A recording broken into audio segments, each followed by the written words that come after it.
lah. lama, Bung. Iya, Bukan KPK yang sekarang. penting kok KPK sekarang atau dulu gimana sih? KPK yang udah sekarang KPK itu udah diri Bu revisi. Mega. Ini Gitu closing loh. statement, baik. Tapi pesannya sudah Sekarang sampaikan tadi. KPK tuh tumpul ke partai Anda masalahnya, gitu loh. Partai saya? Makanya- Apa urusan dengan partai saya? Orang Gerindra kan? Dulu Kalaupun saya Gerindra kena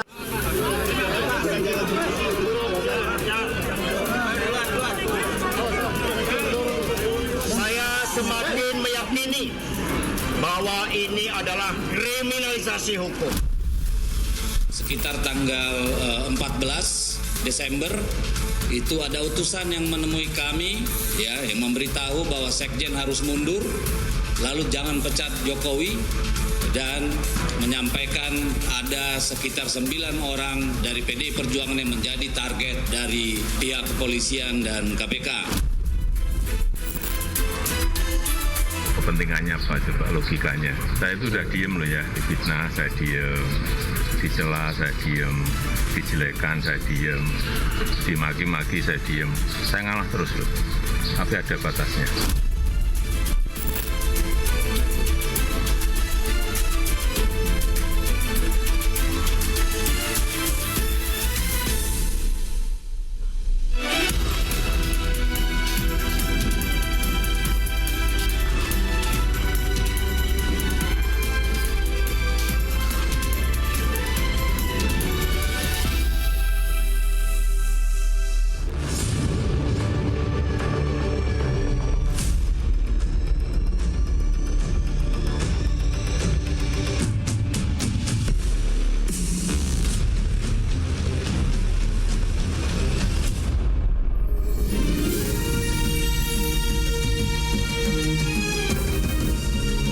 Disiarkan langsung dari studio MNC Conference Hall Ainus Tower, Jakarta. Inilah Rakyat Bersuara bersama Aiman Wicaksono.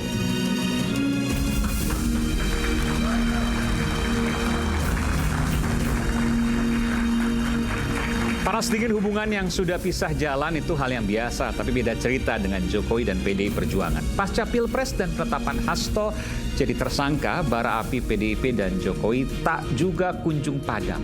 Bahkan PDIP menyebut ada utusan yang dikirim Jokowi agar Hasto tak lagi menjabat sekjen. Belum lagi 9 kader Banteng disebut akan menyusul Hasto jadi tersangka. Tuduhan dibantah Jokowi dan tantang ungkap siapa utusan yang dimaksud. Benarkah ada utusan untuk cawe-cawe kasus Hasto? Siapa? Dan apa makna di balik pernyataan Jokowi bahwa sabar ada batasnya? Saya Aiman Wicaksono, inilah Rakyat Bersuara. Saya akan langsung undang ke panggung Rakyat Bersuara Bung Guntur Romli, politisi PDI Perjuangan.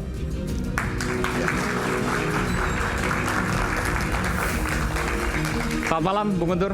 Silakan, sebelah sini. Lalu saya panggilkan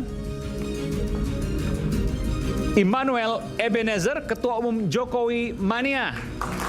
Ya, saya nggak sebut Wamenaker di sini. Wah, keren nih. Thank you, Aiman. Terima kasih. Silakan. Jangan lupa Wamen udah ini. Iya. mana itu? Oh, Prabowo Mania. Joman.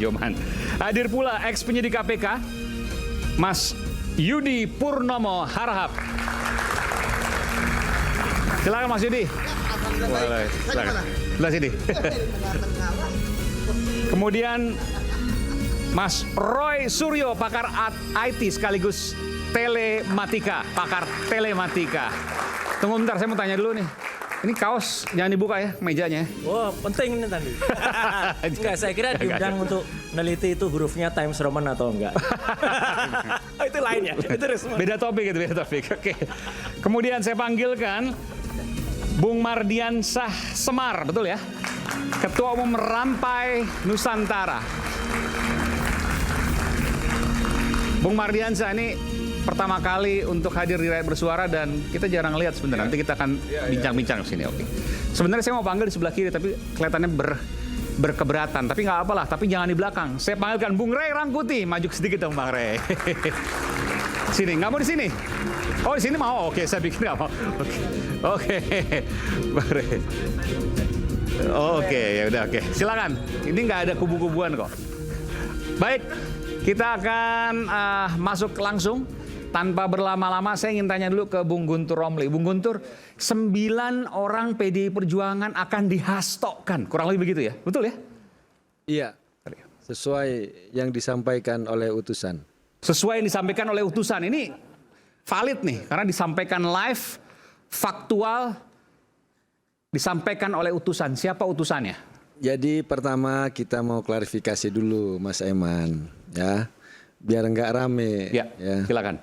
Jadi ini kan memang dari pernyataannya Bang Deddy Sitorus, ya. Kemudian yang kita tonton tadi juga Pak Jokowi bereaksi, dan menurut kami itu reaksinya berlebihan sebelum mengecek apa yang disebut dengan pernyataannya Bang Deddy Sitorus.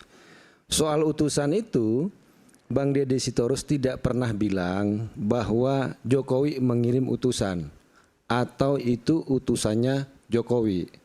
Karena kalau kalimat itu yang keluar ada konsekuensi hukum di situ. Tapi yang disampaikan oleh Bang Deddy Sitorus adalah pada tanggal 14 ada utusan yang datang dan pesannya adalah sekjen itu harus mundur dari jabatannya Mas Hasto atau dia akan ditersangkakan dengan kasus Harun Masiku. Oke. Yang kedua, Jokowi jangan dipecat. Itu tanggal 14 Desember ya. 2024 ya. 2024. Oke. Terus yang ketiga, ada 9 dari kader PDI Perjuangan yang menjadi target. Jadi sampai di sini kita clear dulu nih. Nggak ada sebut Jokowi ngirim utusan atau utusan Jokowi. Tapi ada utusan yang 3 pesannya seperti itu. Kalau utusan kan pasti ada subjeknya. Utusan itu kan objek. Siapa subjeknya? Ya, ketika Bang Deddy juga ditanya ya biar dia ketemu. Kalau Pak Jokowi memang mau tahu siapa Akan utusannya, diberitahu katanya. dia akan sampaikan. Dan dari yang disampaikan Bang Deddy itu juga adalah itu juga dari lembaga atau orang yang berwenang lah ya, bukan namanya ecek-ecek orang datang cuma mau gosip enggak, tapi benar-benar ketika dia datang ya ucapannya benar-benar didengar dan diperhatikan. Nah, tetapi yang ingin dijelaskan oleh Bang Deddy adalah waktu itu adalah konteks politik kasusnya Mas Hasto. Karena secara sekuensi waktu 14 Desember itu utusan datang, 16 Desember pemecatan Jokowi dan 26 anggota PDI waktu itu ya. Kemudian tanggal 18 tiba-tiba ada laporan perkembangan kasus Mas Hasto di KPK. Kasus yang sudah 5 tahun tiba-tiba muncul kembali. Tanggal 20 itu pelantikan komisioner KPK yang diseleksi dan dipilih oleh Jokowi. Tapi kemudian dilantik oleh Pak Prabowo. Tapi Pak Prabowo hanya melantik. Tanggal 20 sore itu sudah gelar perkara. Seakan-akan tugas pertama dari komisioner KPK yang baru adalah menggelar perkara kasusnya Mas Hasto. Nah, kita heran. Kok yang langsung menjadi target adalah kasusnya Mas Hasto, padahal Mas Hasto itu bukan pejabat publik, tidak ada kerugian negara di situ, padahal banyak kasus-kasus korupsi yang lain yang lebih besar, yang lebih banyak merugikan negara. Kemudian tanggal 23, ini secara cepat nih, tiba-tiba sprindik sudah keluar, Mas Hasto tersangka. Dan sprindik itu sudah bocor kemana-mana, termasuk juga media. Kami juga memperoleh informasi tersangkanya Sekjen PDI Perjuangan dari media. Tanggal 24 sore atau siang baru diumumkan secara resmi Mas Hasto sebagai tersangka. Ini cerita tentang konteks politik. Nah, kemudian apa yang mau disampaikan juga adalah ketika konferensi pers waktu itu yang Bang Deddy menyampaikan itu kan 2 hari sebelum sidang pertama, hari Jumat kemarin. Nah, kami itu sudah membaca dakwaan dari jaksa KPK. Dan kami semakin yakin ketika membaca dakwaan bahwa ini bukan kasus hukum. Ini adalah kasus politik. Kenapa? Karena dakwaan jaksa itu sangat lemah, bahkan di situ banyak memanipulasi kesaksian dan fakta pengadilan. Contohnya? Contoh. Pertama, kesaksian Nur Hasan dalam dakwaan jaksa yang menyuruh dia menelpon Harun Masiku adalah Sekjen PDI Perjuangan Mas Hasto Kristianto. Padahal Nur Hasan dalam pengadilan tahun 2020 sudah menyatakan yang menyuruh dia adalah 2 orang berbadan tegap yang datang ke tempat dia. Itu pertama. Yang kedua, dalam dakwaan jaksa, Kusnadi dianggap atau disuruh oleh Mas Hasto menenggelamkan HP. Padahal Kusnadi dalam sidang pra-peradilan sebelumnya sudah mengatakan tidak ada kata HP ya di masalah tenggelamkan itu. Karena dia sedang menenggelamkan, sedang menghanyutkan, melarung baju. Sedang istilahnya ritual buang sial. Kemudian yang paling menurut saya fatal juga adalah, dan ini sudah dijelaskan oleh Febri Diansah, mantan jubir KPK yang juga bergabung dalam penasihat dari Hasto Kristianto, adalah ada fakta di 2 dakwaan jaksa sebelumnya tahun 2020 baik kepada Wahyu Setiawan dan juga Agustiani Tio yang pertama, kemudian yang kedua kepada Saiful Bahri, bahwa uang 400 juta di dakwaan jaksa yang lama itu berasal dari Harun Masiku. Tiba-tiba di dakwaan jaksa yang baru saat ini uang 400 juta dibilang dari Hasto Kristianto. Nah, pertanyaannya kata Febri, bagaimana mungkin dari sebuah lembaga yang sama memberikan fakta yang berbeda?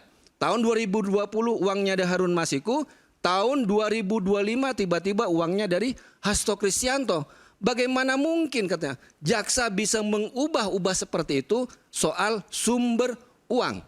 Nah, ini yang kita sebut ternyata ketika kita melihat membaca dakwaan jaksa KPK sangat lemah, kami semakin yakin bahwa kasus ini bukan kasus hukum tapi kasus politik. Karena secara waktu ini sudah 5 tahun, Mas Hasto bukan pejabat negara, tidak ada kerugian negara. Uang yang juga yang disangkakan, yang didakwakan adalah 600 juta, Mas Hasto dituduh menjadi 400 juta. Dan dakwaan jaksa sebenarnya bertentangan dengan yang sudah didakwakan dan kasus ini sudah selesai pada tahun 2020. Oke. Gitu, Mas. Sebenarnya sederhana kalau dilihat ini ya. Nanti saya akan tanyakan. Sederhana. Ada 2 hal yang menjadi tudingan. Yang pertama timeline-nya. Dari utusan datang, Hono Coroko ada utusan datang ya. Ada utusan datang gitu ya. Lalu kemudian timeline-nya cepat banget. Ekspres, kilat untuk penetapan Mas Hasto tersangka. Itu yang pertama. Kemudian yang kedua, dari sisi dakwaannya banyak yang berbeda dari pernyataan-pernyataan pada sidang sebelumnya. Ada komentar soal ini? Ya, kalau memang ada orang-orang yang mengaku tadi itu dikatakan, artinya kan dia katanya bisa... Soal timeline dulu deh, soal waktu dulu nih. Ketika ada tadi pimpinan KPK belum terpilih, kemudian ada pertemuan, ada yang katanya utusan. Ya. Ya, tadi sepakat dengan Mas Aiman, ketika katanya adalah utusan, berarti kan ada yang mengutus. Ya kan? Dan orang ini adalah pembawa pesan. Kalau kita zaman kerajaan dulu ya, telik sandi gitu ya. Jadi ketika ada orang utusan kemudian dia mengatakan bahwa nanti Hasto akan tersangka, ya, saya pikir justru harusnya saat itu laporkan saja orang ini kepada KPK. Jangan-jangan hanya membawa nama KPK. Itu yang pertama. Kemudian yang kedua terkait dengan proses yang terjadi di KPK. Tadi dikatakan bahwa kok ini pimpinan baru langsung kemudian menetapkan Hasto sebagai tersangka. Loh, pimpinan baru ini kan dia ya tentu akan ya mencari laporan dari penyidik-penyidiknya. Kasus apa yang kemudian ya kalian sedang kerjakan? Semuanya pasti dipanggil gitu kan, nggak hanya Pak Hasto gitu kan. Kemudian mereka akan melakukan gelar perkara di pimpinan. Ya ketika kemudian kasusnya Pak Hasto yang kemudian naik menjadi tersangka dan pimpinan KPK bulat loh, 5-0 loh. Ya artinya tidak ada satupun dissenting opinion di antara mereka. Berarti kan 2 alat buktinya terpenuhi. Ada permasalahan bahwa kenapa di tahun 2020 sampai dengan 2025 ya kan bukti berkembang, nggak mati ya terhadap suatu peristiwa. Misalnya ada peristiwa pembunuhan, waktu itu pelakunya hanya 3 yang terungkap, udah ingkrah lagi. Tiba-tiba ada bukti baru, wah ternyata nggak hanya 3 orang itu saling menutupi, ternyata ada keempat. Kan nggak masalah Mas, yang penting pertama buktinya nggak diada-adakan, ya keterangan saksinya benar. Jadi saya melihat ya narasi-narasi misalnya bahwa ini adalah korban, ini kasusnya suap menyuap loh. Suap menyuap dua-duanya adalah pelaku. Kemudian tidak ada kerugian keuangan negara. Loh, kasus korupsi itu ada 7 bentuk ya. Mulai dari merugikan keuangan negara, suap menyuap, pemerasan, gratifikasi, benturan kepentingan dalam pengadaan. Seperti itu. Soal kemudian pada hari pertama yang dilidik dan kemudian sidik adalah kasus Hasto Kristianto. Nah, itu kan prosesnya kan penyidik sedang melakukan penyidikan kasus Harun Masiku. Oke. Ya, kemudian oleh pimpinan KPK diminta untuk melakukan gelar perkara. Oke. Nah, ketika gelar perkara itu nanti penyidik ya, tadi sering saya sampaikan, penyidik itu nggak sendirian dengan pimpinan. Ada deputi penindakan, ada direktur penyidikan, direktur penyelidikan, direktur penuntutan, ada jaksa. Berlapis. Berlapis ya. Jadi tidak mungkin mereka akan saling menutupi seperti itu. Nggak akan mungkin bisa itu. Nggak akan mungkin bisa. Tapi seperti tadi saya katakan ya, bahwa kalau misalnya di KPK ya, megang pimpinan, belum tentu anak buahnya terima. Saya permasalahan misalnya kasus Formula E, itu yang paling nyata. Oke. Ya, walaupun Yang berkali-kali. menyebut-nyebut waktu itu sempat Anies Baswedan waktu itu. Iya, Oke. walaupun berkali-kali ya ekspos gitu ya. Ya ketika misalnya Pak Anies nggak ada alat bukti yang cukup ya, Nggak bisa. ya nggak akan bisa jadi tersangka. Berapapun pimpinan dari zaman Firly ya, termasuk zaman sekarang gitu ya. Ketika memang orang di KPK kalau Bentar. terkait dengan penegakan hukum, Ini menarik nih, kasus Ya. Formula E. Ya. Berarti kan dipaksakan waktu itu kan. Ada yang pesan. tapi dong kan nggak berarti. nggak jadi naik. Pertanyaan saya begini, ada yang Ya. pesan dong berarti. Loh, tadi saya katakan kalaupun ya ada yang mengatakan bisa memesan dan sebagainya, ya ketika nggak ada alat bukti, mau 1000 kali gelar perkara. Jangan kalaupun, ada berarti. Kenapa? Pernyataannya harusnya ada dong. Karena kan dipaksakan. Enggak, kan penyelidikan itu kan pasti kan ada gelar. Ya. Formula E emang ada gelar penyelidikan. Ya. Pak Anies pun sempat diperiksa kan.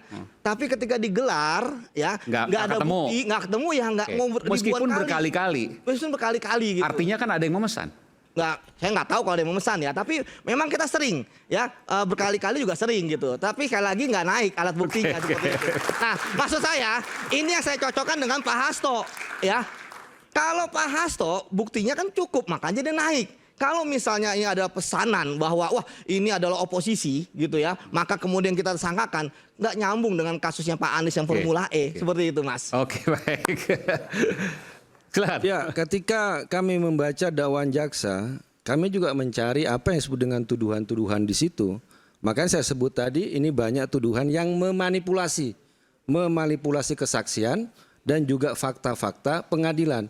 Kalau mau bicara pengembangan perkara, kita harus baca putusan nomor 28 tanggal 24 Agustus tahun 2020. Terdakwanya adalah Wahyu Setiawan dan Agus Tianitio. Di situ sudah jelas bahwa uang 400 juta dan 850 juta itu dari Harun Masiku. Kalau mau pengembangan perkara adalah nama-nama yang disebut dalam putusan itu yang belum tersentuh hukum. Pertama adalah Harun Masiku, yang sampai sekarang dia adalah DPO. Itu dulu yang harus dihadirkan dan didatangkan kalau mau bicara pengembangan perkara. Yang kedua, ini yang lebih penting menurut saya. Dalam putusan tersebut, putusan nomor 28, Wahyu Setiawan tidak hanya menerima uang dari Saiful Bahri, dari Harun Masiku, tapi dari namanya Rosa Muhammad Tamrin yang waktu itu adalah sekretaris KPUD Papua Barat. Bahkan kasus ini itu dimulai dari penyadapan KPK terhadap Wahyu Setiawan yang waktu itu sedang berbicara soal uang suap ya dengan Rosa Muhammad Tamrin. Dalam putusan itu jelas bahwa Rosa Muhammad Tamrin datang kepada Wahyu Setiawan, kemudian bicara soal orang Papua Barat harus menjadi komisioner KPUD di Papua Barat. Kemudian Wahyu Setiawan bilang siapkan uangnya, dan uang itu disebutkan oleh Rosa Muhammad Tamrin berasal dari Domingus Mandacan, Gubernur Papua Barat. Itu ada dalam putusan itu. Sampai sekarang pertanyaan saya, kenapa Rosa Muhammad Tamrin tidak pernah dipanggil, tidak pernah dihukum, tidak pernah divonis? Apakah dia menyetor uang ke KPK sampai dia nggak diselidiki? Apakah tidak ada intervensi politik sehingga dia tidak dipanggil, tidak diproses, ya kan? Kenapa yang diproses hanya orang PDI Perjuangan, Saiful Bahri dan Harun Masiku? Padahal sudah terbukti Rosa Muhammad Tamrin menerima uang dari Domingus Mandacan 500 juta yang ditransfer dari uangnya kepada rekening istri adik sepupunya Wahyu Setiawan, dan terbukti di pengadilan bahwa dia memberikan uang suap. Pertanyaannya, kok Rosa Muhammad Tamrin tidak dipanggil, tidak diproses hukum oleh KPK? Itu menurut saya. Saya lebih tertarik sebenarnya kalau soal kasus ini, bukan konstruksinya. Tadi saya tertarik untuk kemudian lebih menggali lebih dalam. Formula E berkali-kali dipaksakan. Kalau Formula E berkali-kali dipaksakan, artinya ada yang memaksakan. seperti halnya utusan, ada yang mengirim. Siapa yang memaksakan? Dan apa tujuannya? Dan apakah ini artinya KPK tidak bebas dari pesanan? Karena akhirnya kemudian gelar perkara berkali-kali, betul? Berapa kali waktu itu? Formula E? Nanti kita bongkar, isu hangat kadang bikin penat, apalagi kalau kita tidak bisa mencerna dengan cermat. Jangan lupa secangkir kopi hangat yang nikmat untuk menemani kebersamaan dalam program Rakyat Bersuara bersama saya, Aiman Wicaksono. Kita kembali setelah jeda.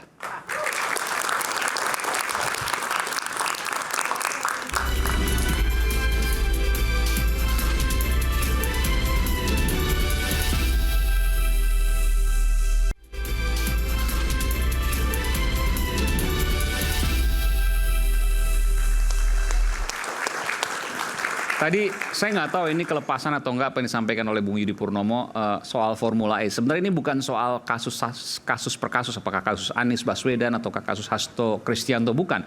Tapi bahwa menggelitik saya untuk terus bertanya bahwa saya harus konfirmasi betul ada puluhan kali gelar perkara di KPK waktu itu ya, bukan kepemimpinan sekarang, kepemimpinan sebelumnya, untuk menemui atau untuk mencoba menemukan kesalahan kasus Anies Baswedan, tapi kemudian tidak berhasil, betul ya? Iya, karena ada puluhan kali gelar perkara. Ya, saya nggak tahu berapa kali. Tapi banyak. Tapi kan banyak ya. Okay. Dan saya pikir tadi saya katakan bahwa KPK kalau penegakan hukum ya tidak akan berani untuk menaikkan seorang sebagai tersangka kalau nggak ada buktinya. Oke, itu hal yang berbeda. Maksudnya itu sangat penting gitu ya. Okay. Bahwa kalaupun orang nggak ada bukti, ya KPK pasti nggak akan menetapkan sebagai tersangka. Bahwa kemudian ada dugaan pesanan sehingga pimpinannya melakukan gelar perkara, itu sebuah fakta. Ya itu tinggal publik kan bisa melihat. Nah sekarang Mas Rosuryo nih.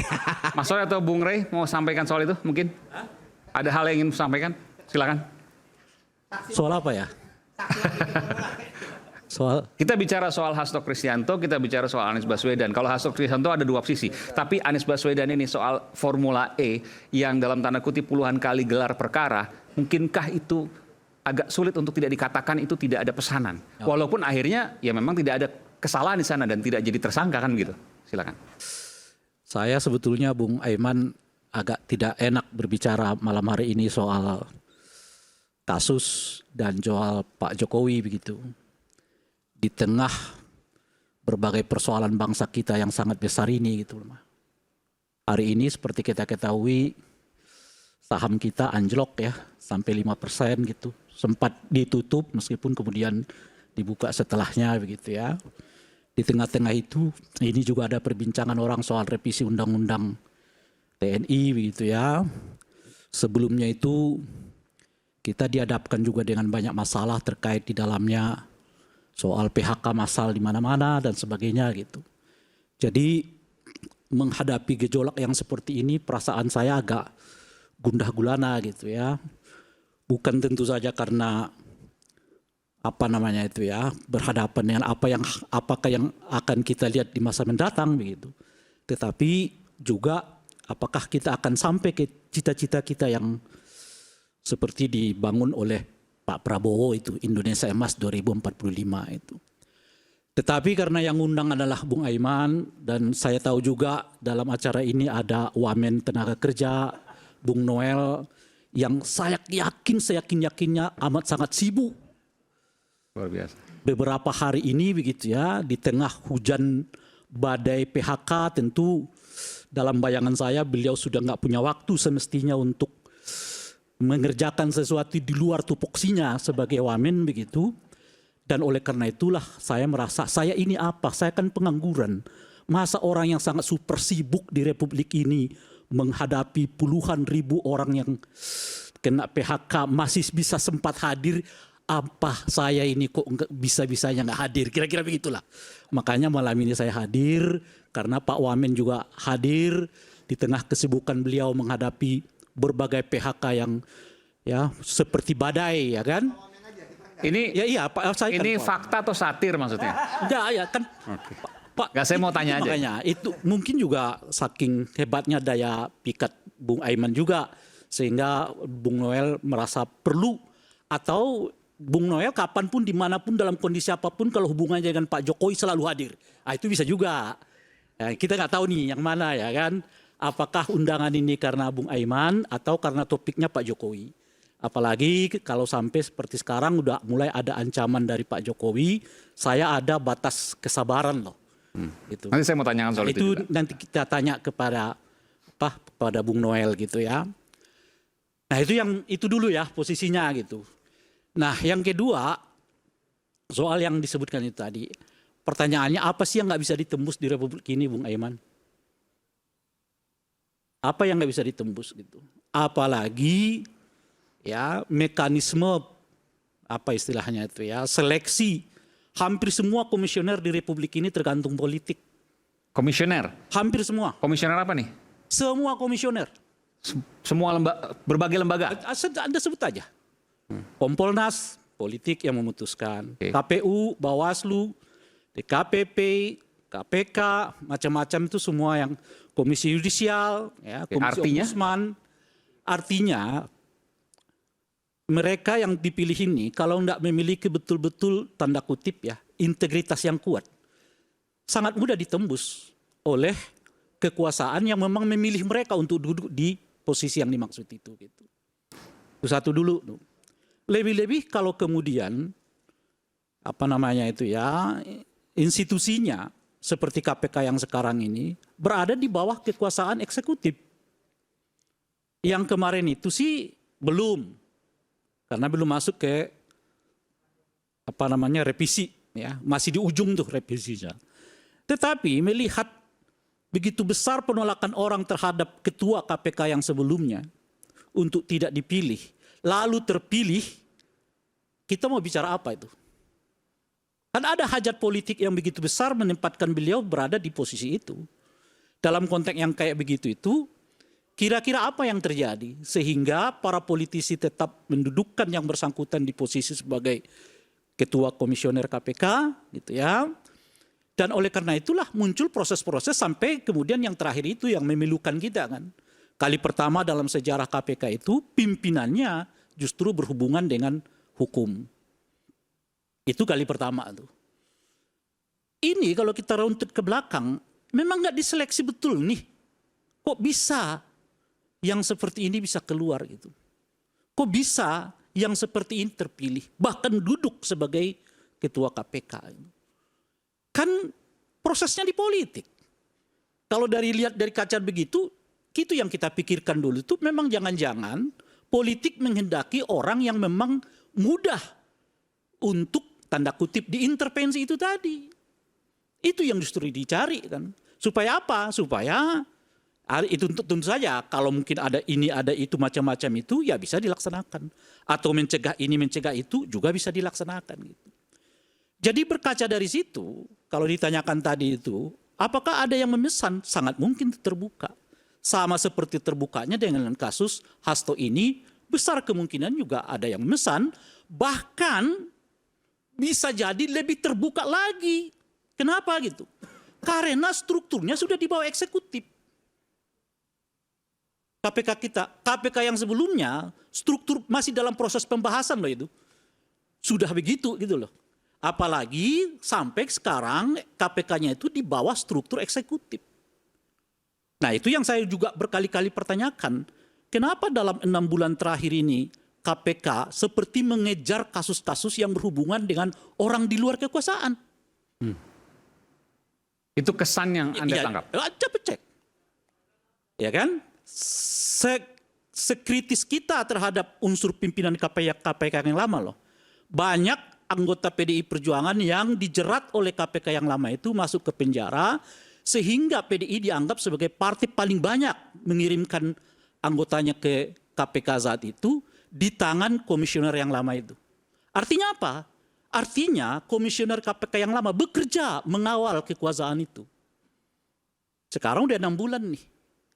Yang dikejar mereka, coba cek nih. Yang dikejar mereka itu hampir seluruhnya itu di luar kekuasaan.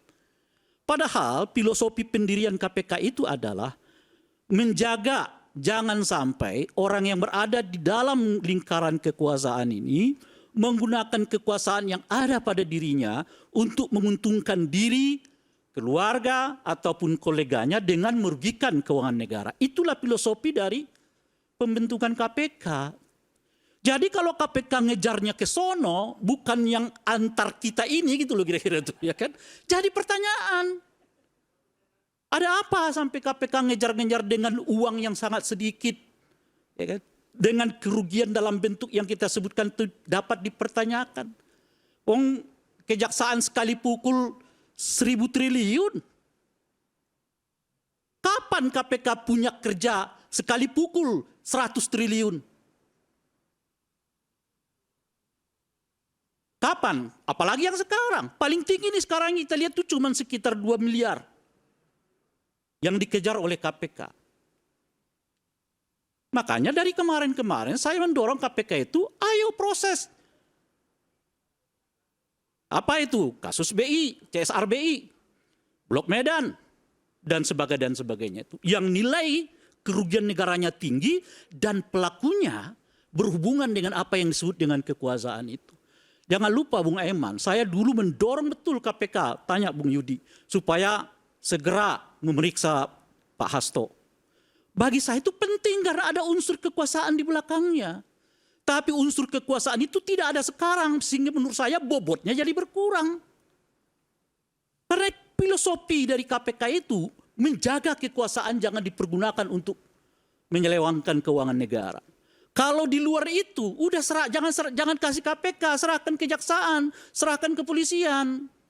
Sebab apa? Sebab kejaksaan dan kepolisian itu bagian dari eksekutif nyata-nyata saat itu, sehingga punya kesulitan, kerumitan, dan juga mungkin untuk mengejar orang-orang yang berada di dalam kekuasaan. Sehingga di luar kekuasaan itu wilayah mereka. Dengan nominalnya yang di bawah 1 miliar. Kalau KPK, karena di saat itu kita keluarkan dari eksekutif, dia nggak punya persoalan psikologik itu. Dia bisa kejar. Ini malah terbalik sekarang. KPK, kejaksaan, ya sekali pukul 1.000 triliun, sekali pukul 270 triliun. Kan hebat gitu. Tiba-tiba bagaimana KPK sekali pukul 500 juta. Kan anjlok sekali gitu. Sekali pukul 500 juta, sekali pukul 2 miliar. Tentu saja dengan upaya yang sedemikian rupa. Gitu. Dan jaksa melakukan semua kegiatan pencegahan dan juga penindakan hukum terhadap koruptor itu dengan melalui proses penyelidikan. Umumnya KPK melalui tangkap tangan. Itu dua hal yang beda. Yang paling unik dan menghibahkan saya sekarang, konon ceritanya di Undang-Undang KUHP, kewenangan kejaksaan tidak lagi diperkenankan untuk melakukan proses penyelidikan terhadap tindak pidana korupsi. Jadi ada orang yang berhasil justru dicuti kewenangannya, ada orang yang setengah-setengah saja hidupnya ditambah lagi kewenangannya. Jadi seolah-olah kalau betul itu terjadi, kalau betul karena kita belum mendengar kepastian draftnya itu gitu. Itu artinya semua persoalan yang berhubungan dengan korupsi datang ke KPK di tengah kinerja KPK yang seperti sekarang ini. Lalu apa yang kita bisa katakan dari itu semua? Apakah KPK nggak bisa? Ketuanya aja ke polisi aktif. Polisi aktif itu double. Struktur KPK-nya sendiri di bawah eksekutif, polisinya jelas-jelas di bawah presiden. Ketua KPK-nya yang sekarang.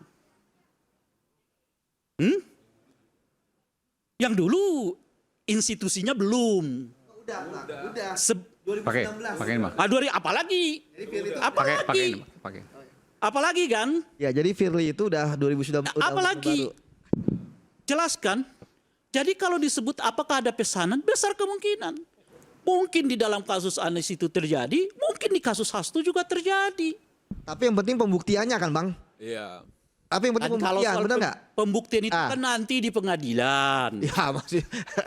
Kan yang menyatakan bahwa ini itu kan subjektifnya penyidik yang belum dinilai oleh pengadilan. Tapi kalau misalnya nggak ada bukti pun nggak akan berani penyidik, nggak akan. Kita nggak tahu. Kita tidak tahu. Jangan, Bang. Kita tidak tahu. Nggak. Sama pertanyaan Anda dengan mengatakan itu tadi. Ini kasus Anies ini karena memang tidak ada alat bukti atau bukti dinyatakan tidak ada. Tidak ada alat bukti atau buktinya dinyatakan tidak ada. Tapi kalau pesanan begitu dinaikkan dong kalau tadi logikanya. Ya kita nggak tahu. Anda kan nggak tahu apa yang terjadi di dalam, sebagaimana saya tidak tahu apa yang terjadi di maksud dalam. saya kan logikanya harusnya sama bang, silogismenya sama. Makanya kasus Anies itu karena bukti tidak ada atau bukti dinyatakan tidak ada. Bedanya di mana kalau misalnya Anda katakan? Kurang jelas. Ya. Bukti, Kalau biar jelas ini. Kalau saya bukti dinyatakan tidak ada, artinya ada pesanan. Maksudnya begitu Anda mengatakan itu. Kalau bukti tidak ada, ini nol nih, kosong. Nol. Memang faktanya tidak ada. Tidak ada. Oke. Kalau bukti dinyatakan tidak Tiba-tiba ada. ada benda di situ, tiba-tiba mengatakan nggak ada itu, benda itu nggak sah. Nggak mau dilihat. Oke. Itu artinya dinyatakan tidak ada. Kenapa bisa terjadi itu? Yang kedua tadi. Itu kan tidak tahu. Bung Yudi lebih tahu lah urusan dalamnya. Artinya yang penting Emang saya. sepakat bang bahwa penegakan hukum harus ada bukti kan? Oh iya. Ya udah. Tapi maksudnya bukan bukti yang diada-adakan, Rey. Iya. Jadi maksudnya Yudi kan begitu. Iya. Jadi bahwa apapun kekuatan manapun yang dia coba untuk mengintimidasi KPK, ketika buktinya tidak ada, ya tidak akan terjadi juga. Kalau itu Gitu loh, Rey. Itu Jadi karena pernyataan pernyataan Guntur gitu, itu semakin menguatkan begini loh. Jadi kalau KPK tadi dianggap sama Guntur bicara soal ujuk-ujuk KPK, pimpinan KPK yang sekarang mentersangkakan Hasto misalnya. Kan Yudi udah sampaikan proses ini panjang.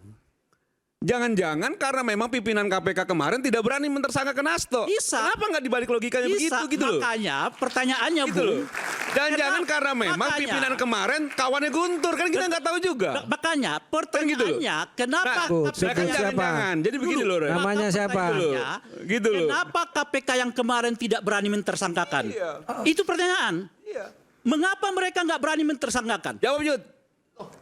Nah iya, artinya Bung, Jawab Yud. Kan gitu loh. artinya Bung, bukan karena mungkin tidak ada bukti bukan, tapi mungkin ada kekuatan di luar mereka. Iya betul. Bahasa yang lain bisa diintervensi. Nah, berarti kan positioning. Kalau oke, positioning kalau itu kan? yang sekarang bisa Kedudukan. nggak diintervensi. Kedudukan. Sangat mungkin bisa diintervensi. Nah, tadi kita clearkan dulu nih, Bung Aiman, kan begitu ya. Yudi tadi sudah jelaskan lah soal bagaimana proses di KPK. Jadi kalau dimaksud sama Ray Rangkuti bahwa ketika ada pesanan itu akan mudah untuk disiasati, ternyata pada kasus Formula E kan tidak bisa disiasati kalau itu kita duga adalah pesanan. Saya udah tanya, memang tidak ada buktinya atau dinyatakan tidak ada bukti? Iya, dan nyatanya kan memang juga tidak terbukti kan? Kata siapa? Ya buktinya kan tidak jadi tersangka. Oh iya, sampai sekarang kalau soal itu memang tidak, itu secara persoalannya tidak dinyatakan tersangka karena tidak ada bukti atau dinyatakan tidak ada bukti. Kasus OCCRP tidak ada bukti atau dinyatakan tidak ada bukti. Kasus Blok Medan memang tidak ada bukti atau dinyatakan tidak ada bukti. Kasus CRBI tidak ada bukti atau dinyatakan tidak ada bukti. Jadi supaya ringan, maksudnya kalau tidak ada bukti memang faktanya tidak ada bukti. Kalau dinyatakan tidak ada bukti berarti ada cawe-cawe, kurang lebih begitu kan? Oke. Clear kan? Nah soal siapa yang nanti pengadilan? Iya, jadi di Bukti yang pengadilan Anda- Guntur, bukti nggak usah lah main drama di luar pengadilan kan gitu loh. Bukti yang disebut bahwa Hasto dinyatakan ada bukti itu kata penyidik, Bung. Ya, tapi kan Soal apakah pernyataan penyidik itu benar atau tidak, bukti itu dapat dipertanggungjawabkan atau tidak, nanti itu di pengadilan. Bang, semua orang juga paham semua itu di Makanya, pengadilan. Bung, Ya kan, sampai persoalan punya kekuatan kita itu hukum tetap adalah- ingkrah gitu kan. Persoalan kita Maksudnya, itu- hal yang sudah umum jangan diperjelas. Oh Kan iya, begitu. oleh karena itulah seolah-olah kalau sudah dinyatakan tersangka oleh KPK bahwa seolah-olah itu prosesnya udah benar semua. Lah, proses pasti benar, Bang. Seolah-olah. Kalau Belum misalnya tentu. nggak benar, Ini- pasti sudah kalah di mana OCCRP, kenapa nggak naik? Nggak ada, pra-peradilan tidak bersikap untuk soal Mas Hasto. Iya kan? Ya, Tidak itu diterima, NU. gitu kan? Jadi gini, saya mau cerita ya. Kalau kasus pra-peradilannya Mas Hasto itu udah putusnya adalah NU.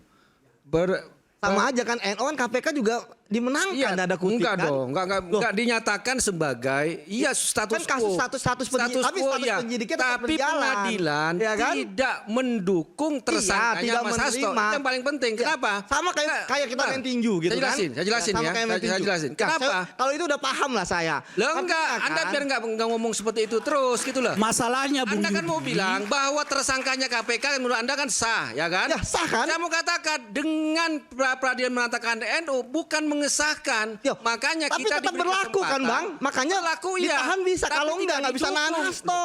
Ya Benar kan nggak? itu kan karena kewenangannya KPK. Ya, tapi tapi tidak diperkuat dengan pra-peradilan. Ya sprindiknya masih ada berarti ya, kan? itu Ya, nggak usah sama ngomong. kayak petinju Bang. KPK punya wewenang untuk gelar ditangkap. juara bertahan. Iya. Seri hasilnya. Kita kembali saat lagi, Kan tetaplah bersama bisa. kami di Rakyat Makanya, Bersuara. Tetap emang juara bertahan. emang KPK nggak pernah kalah kasus.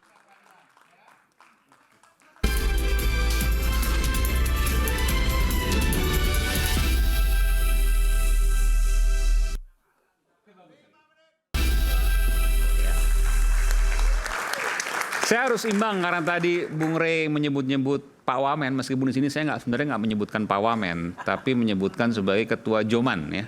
Joman itu apa? Jokowi mania. Oh benar kan? Oke, Jokowi mania dan Prabowo mania gitu ya, sama ya.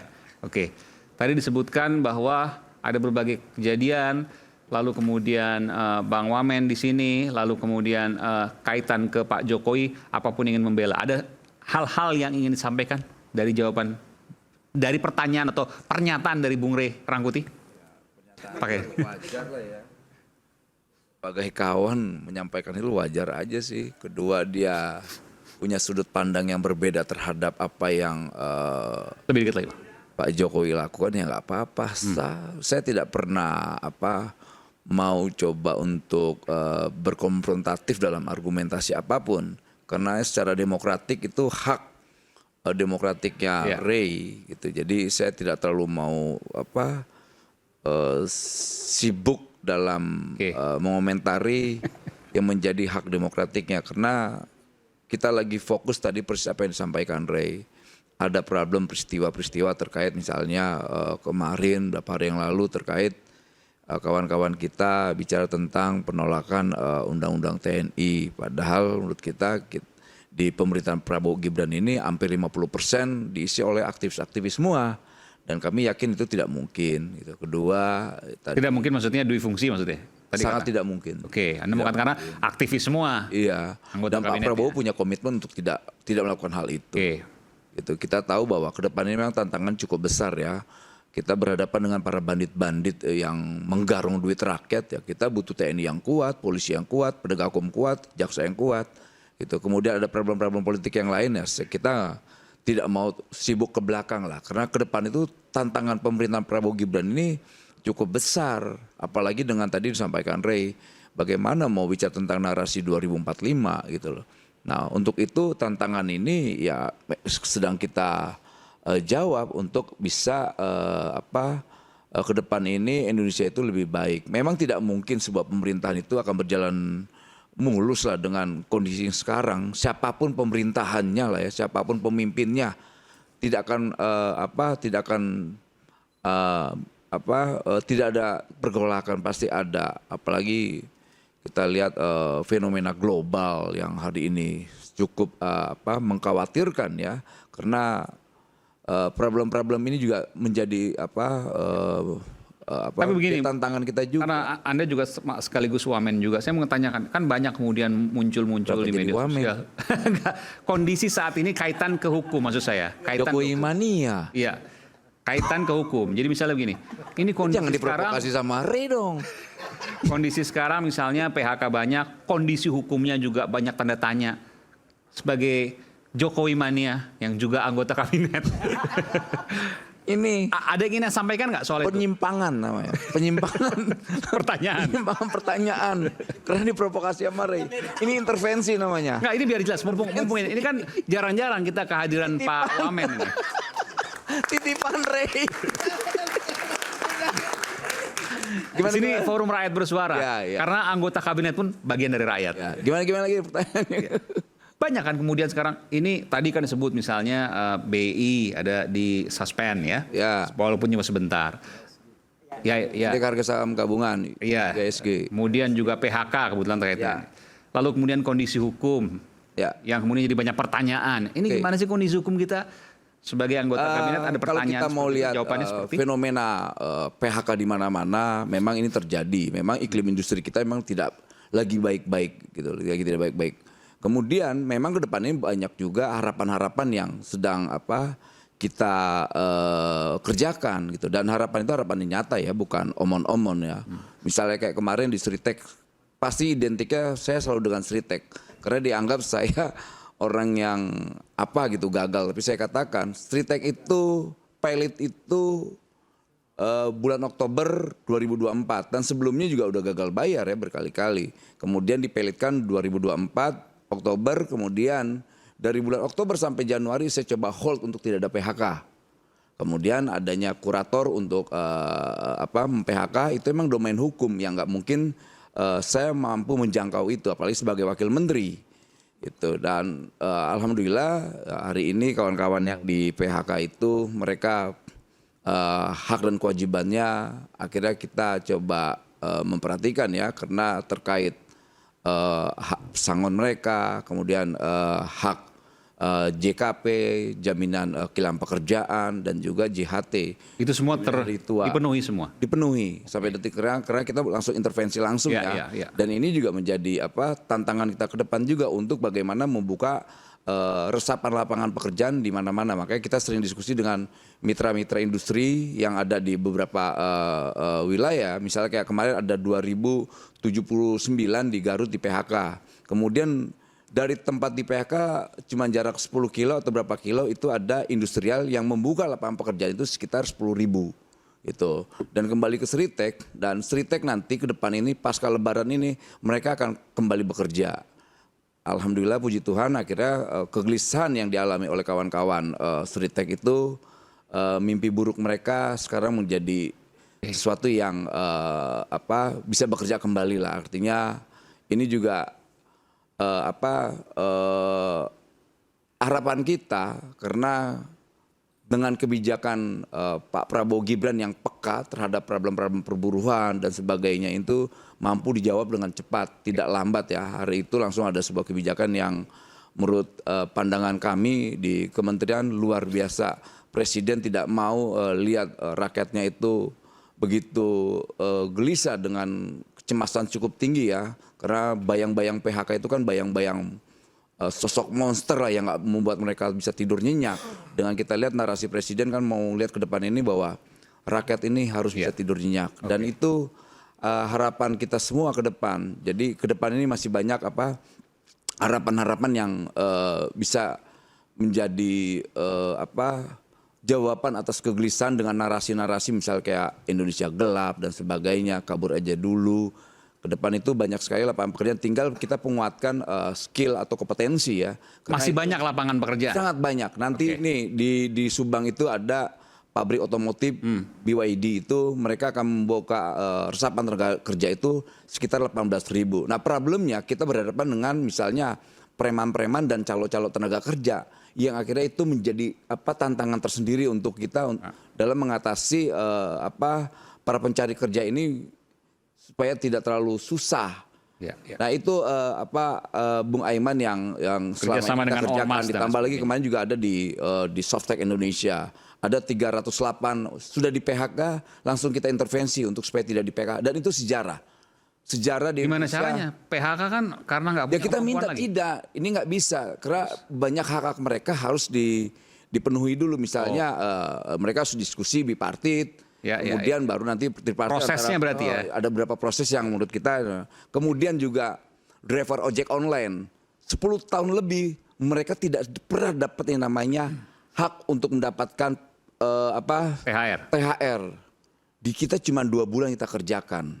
Itu dapat THR mereka semua. Ojek online semua. Ojek online semua. Tergantung dari kerajaan. Yang kita sampaikan ternyata problemnya ini kita harus berani mengkritik pejabat kita yang mudah disogok, mudah korup, mudah dan sebagainya, yang akhirnya merusak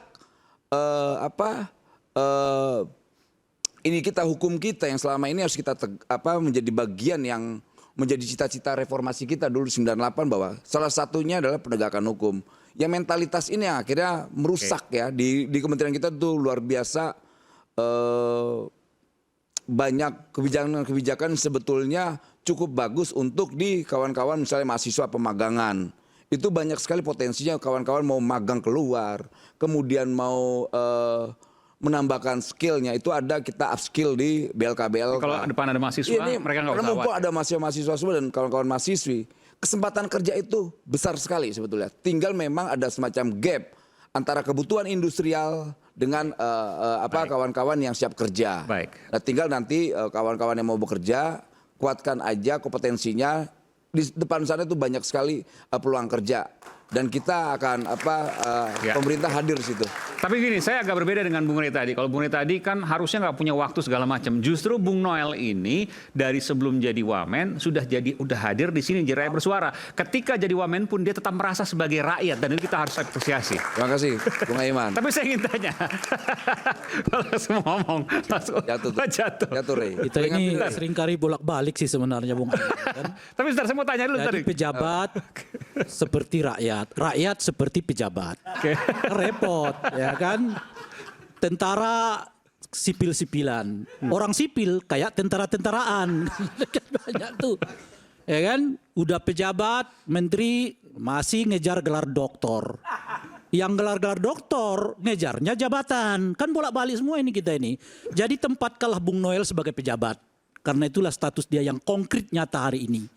Dan oleh karena itu tingkah laku, perilaku, cara berpikir, cara harus sama dengan jabatan yang diembannya. Udah beda. Ya, kalau sebagai rakyat kita bisa ngelau ini, itu macam-macam. Nah, itu enaknya rakyat. Nggak terlalu banyak etikanya. Tapi kalau udah pejabat banyak etika yang berada di dalam jabatan. Saya rasa saya orang sangat tidak beretika. Saya orang yang sangat tidak beretika. Ya. Makanya saya selalu menjadi bahan bulian. Karena gini. Ini menjadi problem juga ketika ini ya saya mengkritik siapapun pejabatnya lah ya, termasuk diri saya.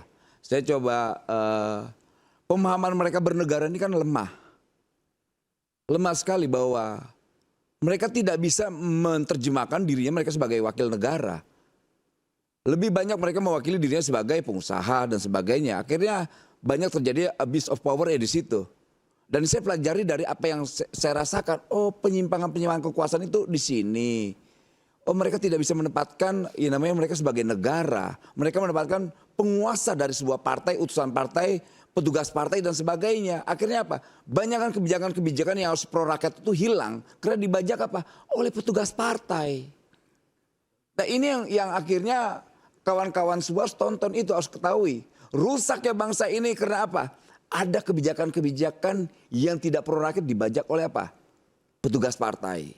Nah kita mau ke depan ini hal-hal itu tidak bisa ada lagi. Maksudnya partai menguasai semuanya sehingga apapun yang diminta oleh partai harus dilakukan gitu? Itu realitanya, Dan makanya hari ini ketika saya menjabat sebagai wakil menteri, yang saya bawa ada nilai-nilai yang menjadi gagasan besar Pak Prabowo ke depan.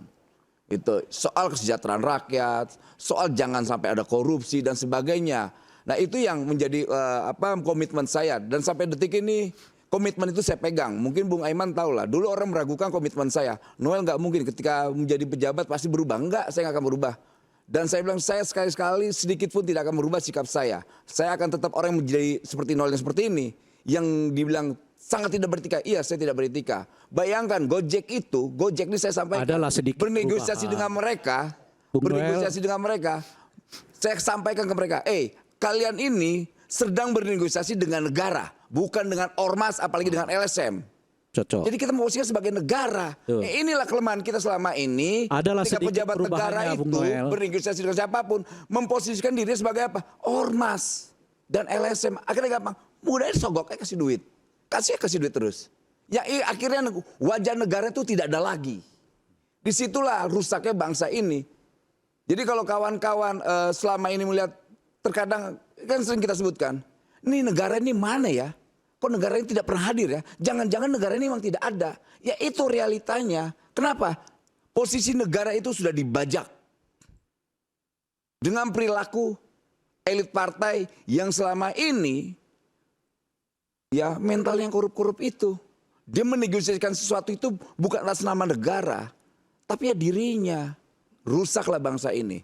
Nah hari ini mudah-mudahan kita yakinkan dan penuh optimisme bahwa hari ini negara itu benar-benar ada. Itu Ya. untuk sementara. Kan kalau Bung Noel tadi mengatakan nggak pernah berubah, adalah perubahannya. Dari yang tidak suka Prabowo menjadi suka Prabowo, itu kan berubah namanya. Gitu loh kira-kira. Sikap tuh. politik. Iya. Sikap politik. Sikap politik dari yang sebelumnya tidak akan milih Pak Prabowo, sekarang Itu akan sikap politik. Ya itu makanya berubah lah kan. Sikap dari politik, AKP Le. itu. Iya. Gitu. Mau sikap politik, mau pandangan, mau apapun namanya, itu namanya berubah. Itu satu. Nah yang kedua tadi. Apakah Bung pilihan Noel politik itu nggak bisa dinamis? Gue tanya sama lu. Oh iya, kan mau Anda Kita bilang sepakat dinamis, tidak mau Anda bilang bahwa kita ini Kan temanya- menjaga nilai temanya yang menjadi berubah. kesepakatan kita bersama yang kita perjuangkan. iya, kan temanya berubah. Sama seperti Pak Prabowo berubah. Dari yang melawan Pak Jokowi menjadi ikut Pak Jokowi. Namanya berubah juga tuh. Gini, gue heran, kok narasi yang selama ini kita sepakati soal demokrasi, perbedaan, kesepakatan dan sebagainya, kok kita mau jadi mundur menjadi negara yang Tidak mundur, kita berbicara Fasis. soal berubah tidak berubah. Jadi dari orang dulu enggak mendukung lalu mendukung, itu namanya berubah. Apalagi namanya coba? Noel nggak berubah, Rey. Noel tuh nggak berubah. Kalau Pak Jokowi tidak ada di barisan Prabowo, baru dia berubah. Tapi karena dia adalah Jokowi mania, yang Jokowinya mendukung Pak Prabowo, dia ada di Prabowo, ya dia nggak berubah. Artinya kamu artinya Itu mendowngrade nggak lagi. berubah kan gitu loh. Artinya Anda mendowngrade lagi dong. Oh, Noel. bukan mendowngrade. Noel tadi bicara tentang visi, misi, Iya, karena moral, etik. sebenarnya begini. Tiba-tiba Anda mengatakan Noel ini tergantung Pak Jokowi aja nih. Bukan. Iya, Jadi itu kan. bicara nilai pilihan politik. Iya. Misalnya beginilah. Jadi kalau Pak Noel nggak setuju pada nilai-nilai yang di sana, Kenapa yang ngebahas gue? Iya. Ngebahas Deddy makanya Sitorus. gitu loh. satu. Iya. Bung Aiman. Yang kedua, tadi Bung Noel mengatakan, saya mau mengatakan, Ini cawe-cawe menarik ini. pernyataannya ini. Cawe-cawe Noel. Yang kedua, tadi Bung Noel mengatakan elit-elit ini elit-elit partai. Yang apa tadi? Ditugasi, jadi petugas. Merusak ya. Itu elit partai itu Bung Noel, satu namanya Pak Prabowo. Elit partai itu, ketua umum Partai Gerindra tuh. Yang kedua namanya Bahlil, ketua umum Partai Golkar. Yang ketiga namanya Muhaimin Iskandar, ketua umum PKB. Yang keempat namanya AHY, ketua umum Partai Demokrat. Yang kelima namanya Zulkifli Hasan, ketua umum Partai PAN. Kita sepakat demokrasi itu dengan instrumen partai. Apakah yang Kemudian Anda ada maksudkan perubahan-perubahan. elit itu mereka? Ini, Rey, demokrasi itu tidak Apakah seperti yang Anda maksud perintah elit-elit Tuhan langsung partai semua itu berubah adalah semua, Rey, mereka? nggak begitu, Rey. Bukan, ini soal. Kok makanya nggak ngerti cara berpikir lo nih, Rey? Udah Jujur pindah aja. lagi nih. Udah Akhirnya gue pindah. nggak ngerti cara Ini udah berpikir lo. bicara soal elit partai tadi. Lah, iya, Soal kita berubah mengkritik, berbeda. kita mengkritik. Iya. Kita akan Mengkritik, kembali Rey. saat lagi, tetaplah bersama kami Rakyat Bersuara. Bentar.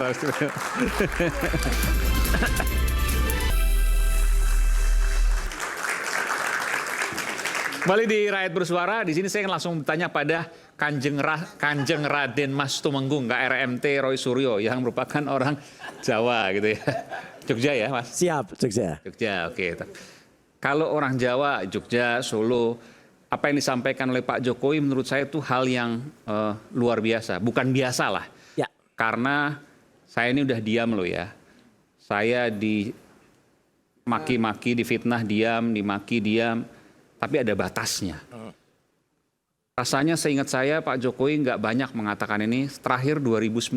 2019 di Jogja juga waktu itu. Masih jadi presiden. Ya. Sekarang sudah tidak jadi presiden dan bicara seperti itu. Apa tafsiran Mas Roy akan ini? Oke. Yang pertama, saya tadi meskipun bercanda, ya, Mas Aiman bilang, jangan dulu dibuka kaosnya. Nanti kalau dibuka kaosnya temanya belok. Dulu di Rakyat Bicara temanya apa, begitu aku buka kaos Korban Mulyono, ya isinya jadi Korban Mulyono dulu. Jadi nanti. Tetap buka kaos tapi nanti. Ya, gini Mas Aiman. Yang pertama sebelum ke situ, saya ada sedikit tadi yang saya setuju yang soal Mas Ray tadi, banyak banget yang saya setuju, tapi salah satu yang penting itu apa? Kembalikan KPK dulu ya, itu pada rohnya. KPK tangani hal yang besar lah. Apa nggak malu KPK gitu ya? baru kemarin beberapa hari yang lalu itu bahkan Kejaksaan Negeri Jakarta Utara, Kejaksaan Negeri Jakarta Pusat, Jakarta Pusat itu mulai menyidik korupsi di yang dulu pernah juga saya teriak, PDN, Pusat Data Nasional. Kominfo dulu ya? Iya, Kominfo. Yang sebelumnya ada kasus gede, yang kasus budi online yang melakukan si Judiari itu, ya itu budi online kan? Nanti kepleset beneran. Nah, makanya kan harus benar. Makanya kan supaya tidak bisa ketuntut kan. Namanya Budiari. Ya itu, tapi nyebutnya Judiari. Nah, jadi itu jangan sampai KPK malah nangani hal yang sangat-sangat kecil gitu loh. Jadi itu harus didukung. Kapan-kapan harus diangkat nih Mas. Maksudnya Kejaksaan Negeri Jakarta Pusat saja. Arahnya ke sana menurut Mas Roy? Bukan, berani menangani kasus yang hampir 1 triliun. 959 miliar. Jadi makanya jangan sampai KPK itu nangani kasus kecil. Masa kasusnya Mas Hasto ini hanya nggak sampai 1 miliar aja, ya 500 juta ada dikejar ya. Nah tapi yang penting gini, pertanyaan Mas Aiman tadi. Tadi kan kita bicara soal Pak Jokowi tiba-tiba bicara saya sudah diem loh ya gitu, sudah lama. Itu persis sama dan bahkan waktu itu tahun 2019 di kota saya waktu di Jogja, dia teriak, selama ini saya dihina terus, saya diam. Dan kali ini saya tidak diam gitu. Lawan. Jadi sebenarnya kalau sudah begitu, ya sudah pada tahap habis kesabarannya. Tapi sebenarnya kita juga jangan mikir dia saja, Pak Aiman. Ya Mas Aiman dan teman. Apa teman-teman mahasiswa rakyat itu tidak habis kesabarannya? Habis juga kami itu kesabarannya gitu loh. Ya, dengan cawe-cawenya itu tuh kita tuh habis juga kesabarannya. Cawe-cawe maksudnya? Iya kan, udah jelas lah judulnya aja cawe-cawe ya kan. Jadi kan udah jelas lah ada kasus apa tiba-tiba presiden yang kita hormati tiba-tiba ke Oslo gitu kan. Gitu. Terus tiba-tiba ada apa? Ada tadi si Budi online tadi yang seorang silaturahmi cawe-cawe Mas. Loh ya bisa lah kan. Ya itu kan dugaan yang menurut saya sudut pandang boleh Mas. Juga. Boleh. Sudut pandang sama boleh. juga saya punya sudut pandang. Oh, iya? Apa yang disampaikan oleh Mas Suryo ini itu sebenarnya karena dugaan yang memang didasari oleh kedengkian. Oh enggak ada dengki. Karena apa? Orang silaturahmi langsung dibilang wah ini cawe-cawe. Pak Prabowo maksudnya ke. Ya, Pak Prabowo tiba-tiba. Satu lagi ada si tadi mantan Menkominfo tadi ya. Udah jelas betul itu kita udah dengar bahkan sudah dipanggil sampai sekian jam. Terus tiba-tiba di konsultasi ke sana, ya kita kan udah dengar udah diungkap oleh bocor halus juga kan. Tiba-tiba belum masih ditunda-tunda gitu loh kasusnya. Baru sekarang hampir aja ini. Ini hampir. Kita tunggu aja nih. Mungkin dalam waktu hitungan hari aja gitu. Nanti akan naik. Tapi ya, artinya gini. Menurut saya sih nggak setuju ya bicara soal bahwa memang apa yang dilakukan oleh Pak Jokowi itu dianggap cawe-cawe, yang disampaikan oleh Mas Suryo yang merasa bahwa menjadi korban di eranya Pak Jokowi. Ya. Nah ini kan sesuatu yang akhirnya perjuangan bukan nilai-nilai. Apa yang disampaikan tadi kan saya lihat bahwa memang ini soal positioning aja. Ketika Guntur Romli begitu cintanya sama Pak Jokowi ketika itu kan gitu ya, dia kan nggak akan bicara itu. Saya nggak pernah cinta kan sama Jokowi, mendukung ya tapi cinta nggak. Jadi positioningnya sudah berbeda. Jadi kalau misalnya bicara soal KPK tadi yang disampaikan oleh Ray, disampaikan oleh Guntur, diperkuat oleh Yudi yang kita tidak ragukan lagi sebagai penyidik KPK yang berpengalaman bahwa memang harus ada 2 alat bukti bla bla bla dan sebagainya, akhirnya jadi tersangka Hasto, terus Guntur sampaikan, loh kok tiba-tiba ini KPK baru terbentuk jadi tersangka, itu proses, itu satu. Yang kedua, tidak juga memang karena memang sekarang KPK-nya itu dianggap bahwa memusuhi orang yang di luar kekuasaan, akhirnya Hasto jadi tersangka. Ini biasa saja. Sekjen partai sering jadi tersangka. Ketua umum partai bahkan juga pernah jadi tersangka, kan gitu ya. Jadi biasa aja. Ini terlalu mendramatisir. Udah gitu mendramatisirnya aneh-aneh. Tahanan politik. Ya. Kan gitu loh. Ini jelas saya selesaikan dulu kasus korupsi kok. Pertanyaan Mas Aiman ya. Jadi dalam filosofi daerah atau filosofi Jawa, itu sebenarnya kalau seseorang itu sudah katakanlah habis kesabarannya, memang bisa dia melakukan sesuatu dan itu saya lihat sudah habis kesabarannya. Tapi jangan lupa lagi-lagi ya, kita harus berpikir, jangan hanya berpikir sebagai dia, tapi berpikir juga sebagai masyarakat. Masyarakat emang nggak habis, itu satu. Yang kedua adalah orang-orang daerah itu juga selalu punya yang namanya penggambaran. apa yang dilakukan dia selama ini pun sebenarnya sudah digambarkan di masa dulu gitu loh, Mas Aiman. Dulu tuh kan kalau orang Jawa tuh kan punya kesenian tradisional namanya wayang. Nah, karena belum boleh buka kaos, nanti buka kaosnya, maka sekarang saya keluarin wayangnya dulu. Ya. Nah, ini wayang ini. Jadi jagat dewa, saya nggak bawa yang besar, biasanya saya bawa yang besar. Cuman karena ini kalau bawa besar nanti ketahuan, nggak dikeluarin dulu kan. Jadi jagat dewa Bathara, bumi gonjang ganjing, sekarang Wakanda ini lagi gonjang ganjing karena apa? Ada sosok ini, Petruk ini. Jadi kalau ada Mas Semar di sana, nah itu kan, nah ini Petruk itu anaknya Semar. Tapi Petruk ini pernah jadi ratu di Indonesia. Dan itu ada ceritanya Petruk jadi ratu itu gitu loh. Gitu. Petruk jadi ratu tuh waduh konyol banget lah pokoknya dia. Dan ini sebenarnya kalau kita belajar kayak gitu, maka kita harus mempelajari bahasanya. Yang kemarin bilang saya ada kesabarannya loh ya. Nah, itu tuh ya anu aja kita terima dan kita harus lihat pada kaidah-kaidah kita di apa namanya di kesenian kita. Kita bisa belajar dari situ kok. Dan Petruk ini yang pernah jadi ratu, pernah jadi Prabu Kantong Bolong. Namanya itu asli Prabu Kantong Bolong. Karena dia pernah bilang di kantong kanan saya ada 11.000 triliun, di kantong kiri saya ada 11.000 triliun. Itu kantong bolong itu namanya. Ya. Tapi itu benar ada. Dan akhirnya jatuh juga. Gitu loh. Dijatuhin oleh rakyatnya juga. Nah ini kan kalau dia masih menumpang. Nah kalau dia masih. Nah mengangkangi gini. Ya itu artinya apa? Sama kalau bicara dengan Indonesia.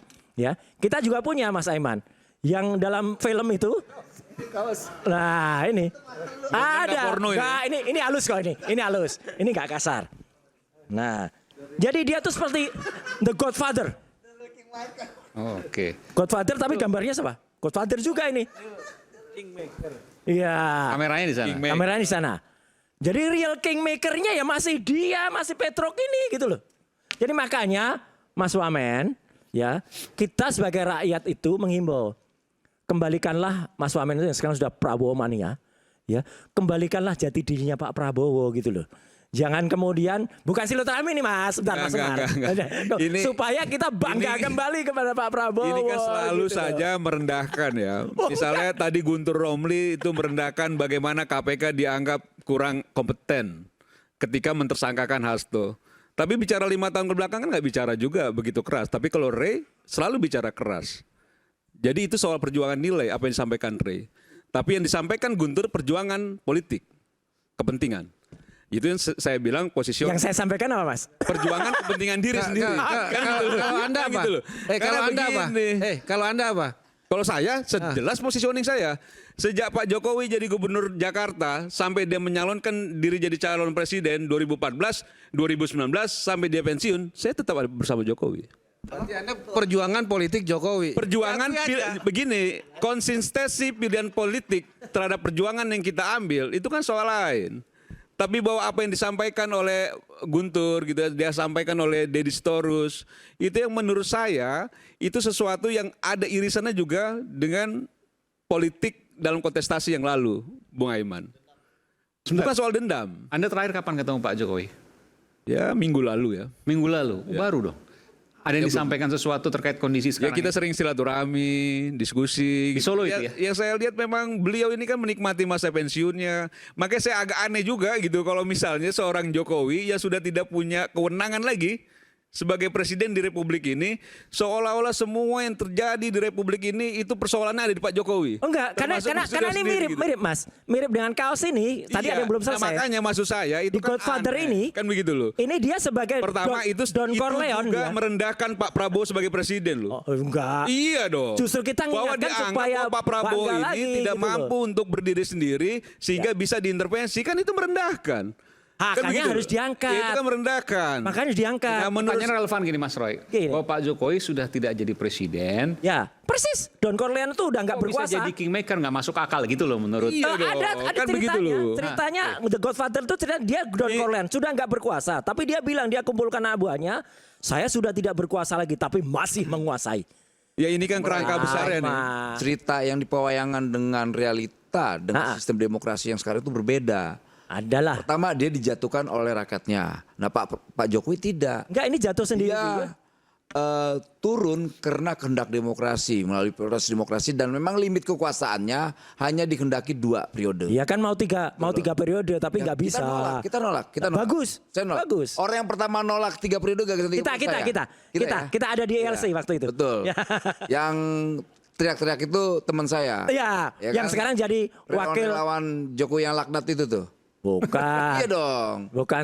Sekarang jadi Teman-teman apa? Guntur dulu yang dulu 3 periode. Enggak lah. Teman-temannya. Si Projo itu juga dukung 3 periode kok. Jadi gini. Sama kalian lah, nggak ada. Kalau ditanya Pak Prabowo tidak dikangkangi dan sebagainya, saya rasa 100% tidak. Kedua, Jokowi juga tidak melakukan hal itu.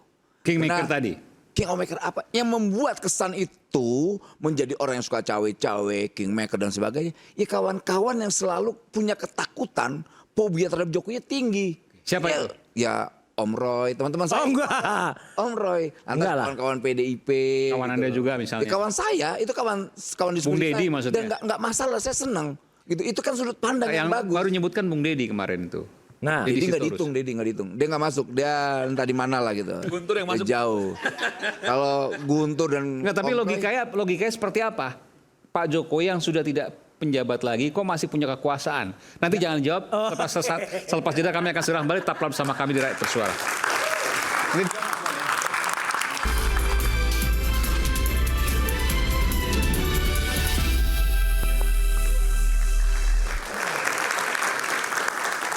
tadi agak bosan juga kalau kanan kiri. Kita coba ke mahasiswa. Ada yang bersedia mahasiswa? Oke, silakan berdiri. Perkenalkan nama dan dari kampus mana? Oh, biru. Perkenalkan, saya Karin Dwi Atasya dari kampus MNC University. Oke. Ini Atmajaya, ini UNJ. Oke, silakan. Saya ingin bertanya kepada salah satu di sini. Ya, oke. Terserah mau siapapun yang mau Oke, jawab. nanti saya bantu ke siapa. Pertanyaannya apa? Apakah cewek-cewek saking maker itu Saking maker. Ya, Ini loh saking maker itu. Oke. Cawe-cawe saking maker itu, kamu pinter juga bikinnya. Terus? cenderung mengarah pada penyelesaian masalah atau bahkan justru mempersulit keadaan? Oke, silakan Mas Roy. Ya. Tanggung jawab tuh. Oke. Ya sekarang tergantung ya. Kalau apakah menyelesaikan masalah? Ya harusnya yang menyelesaikan masalah itu presiden, bukan dia. Jadi tetap cawe-cawe dari siapapun. Ya ini siapa maksudnya? Pak Jokowi. Ya katanya tadi kingmaker. The real kingmaker kan masih dia. Tapi gitu. saya masih bertanya, bisakah tanpa kekuasaan cawe-cawe real kingmaker itu? Nyatanya bisa. Dari Sekarang, mana? 17 orang menterinya Pak Prabowo kan masih orang-orang lama. Oke. Ya kan gitu. Oh iya, kalau Wamen enggak nih, saya percaya betul nih anunya, integritasnya. Enggak, Itu kan awal, oke dulu. Ya. Terus kemudian setelah ini kan udah nggak punya kekuasaan lagi. Masih Mas, nyatanya sekarang ada hal apa tiba-tiba para menteri sowan ke Oslo tadi ya. Silaturahmi kalau kata. Silaturahmi. Enggak. Sujon lagi. Sana. Bulan suci Ramadan loh ini. Makanya. Om Roy. Oh iya. Sudah buka tadi nggak apa-apa. Oke, 2, yang ketiga. Ya, jadi artinya gini. Ada lagi? Artinya harusnya itu diselesaikan langsung. Kalau Pak Prabowo itu punya integritas yang sangat-sangat bagus ya, dan itu kita kangen betul itu tampil, ya udah tampilkan jati dirinya gitu loh. Jangan kemudian masih ada keterpengaruhan gitu. Kita percaya kok, kita mendukung Pak Prabowo kok. Oke, sampai situ dulu. Anda setuju tadi bahwa pertama masih banyak menteri Pak Jokowi, itu artinya Pak Jokowi masih punya kekuasaan, kingmaker. Yang kedua ada isu-isu sedikit, ada permasalahan sedikit, tiba-tiba menteri ke Solo. Itu tanda bahwa Pak Jokowi masih punya kekuasaan. Anda setuju? Yang pertama, kalau menteri-menteri di eranya Pak Jokowi itu dipakai oleh Pak Prabowo. 17 jumlahnya. Karena kawan Pak Prabowo di kabinet sama-sama 5 tahun. Om Roy lupa kalau itu kawan-kawan Pak Prabowo juga. Yang dia sedikit banyak mengetahui mana yang qualified, mana yang tidak, kan begitu. Kan Pak Prabowo juga, dia punya juga dong kewenangan untuk menilai orang yang layak seperti Pak Wamen kawan kita ini. Dinilai layak kan begitu loh. Jadi kalau dimaksud sama Om Roy, wah ini 17, berarti Pak Jokowi cawe-cawe. Terlalu rendah itu. Cara berpikirnya terlalu rendah kalau menurut saya. Yang kedua tadi pertanyaannya soal bahwa apakah Solo. Jadi kalau orang-orang yang sering itu, yang ke Solo itu nggak cuma tokoh-tokoh, banyak juga masyarakat. Dari mana-mana itu datang ke Solo. Apakah semua orang-orang itu juga dianggap bahwa juga Pak Jokowi Ya punya gimana nggak kemampuan untuk datang kalau cawe-cawe? difasilitasi bis segala dikasih Gitu loh. bingkisan. Ya ini seuzon lagi. Nggak, Nah, ada kok saya buktinya. coba menghindari seuzon Buktinya sebenarnya ada. karena Iya, ini iya. bulan suci Ramadan ya.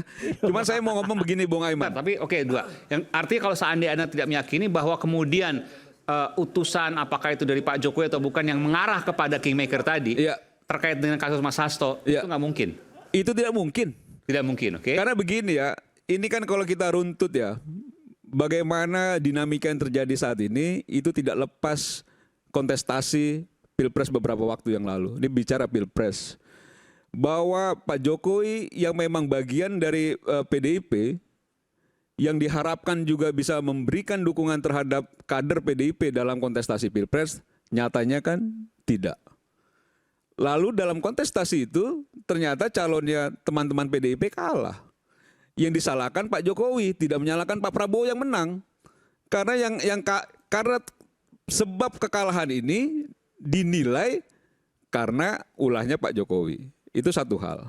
Nah, karena memang berpikir seperti itu, akhirnya serangan-serangan yang sudah berkali-kali ya, Bung Aiman, ini bukannya cuma 1-2 kali ya.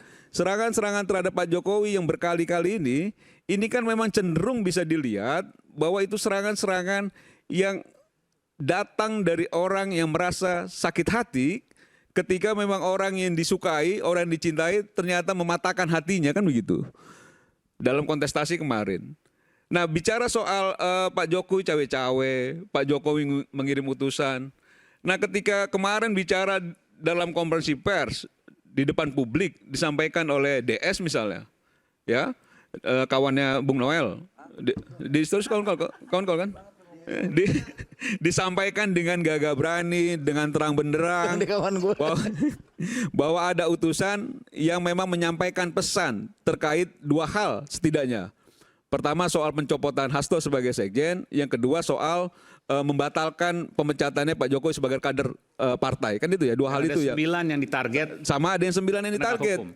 Nah, bicara 9 ditarget saja, tadi kalau saya diskusi kecil-kecil gitu sama Yudi, ya kalau memang 9 ini tidak punya masalahnya nggak usah was-was sebenarnya. Biasa aja. Kalau 9 ini dianggap bahwa memang tadi disampaikan oleh DS bahwa ini ditarget, tapi kalau dia baik-baik saja tidak punya kasus hukum, saya rasa ya santai-santai aja, nggak usah panik juga.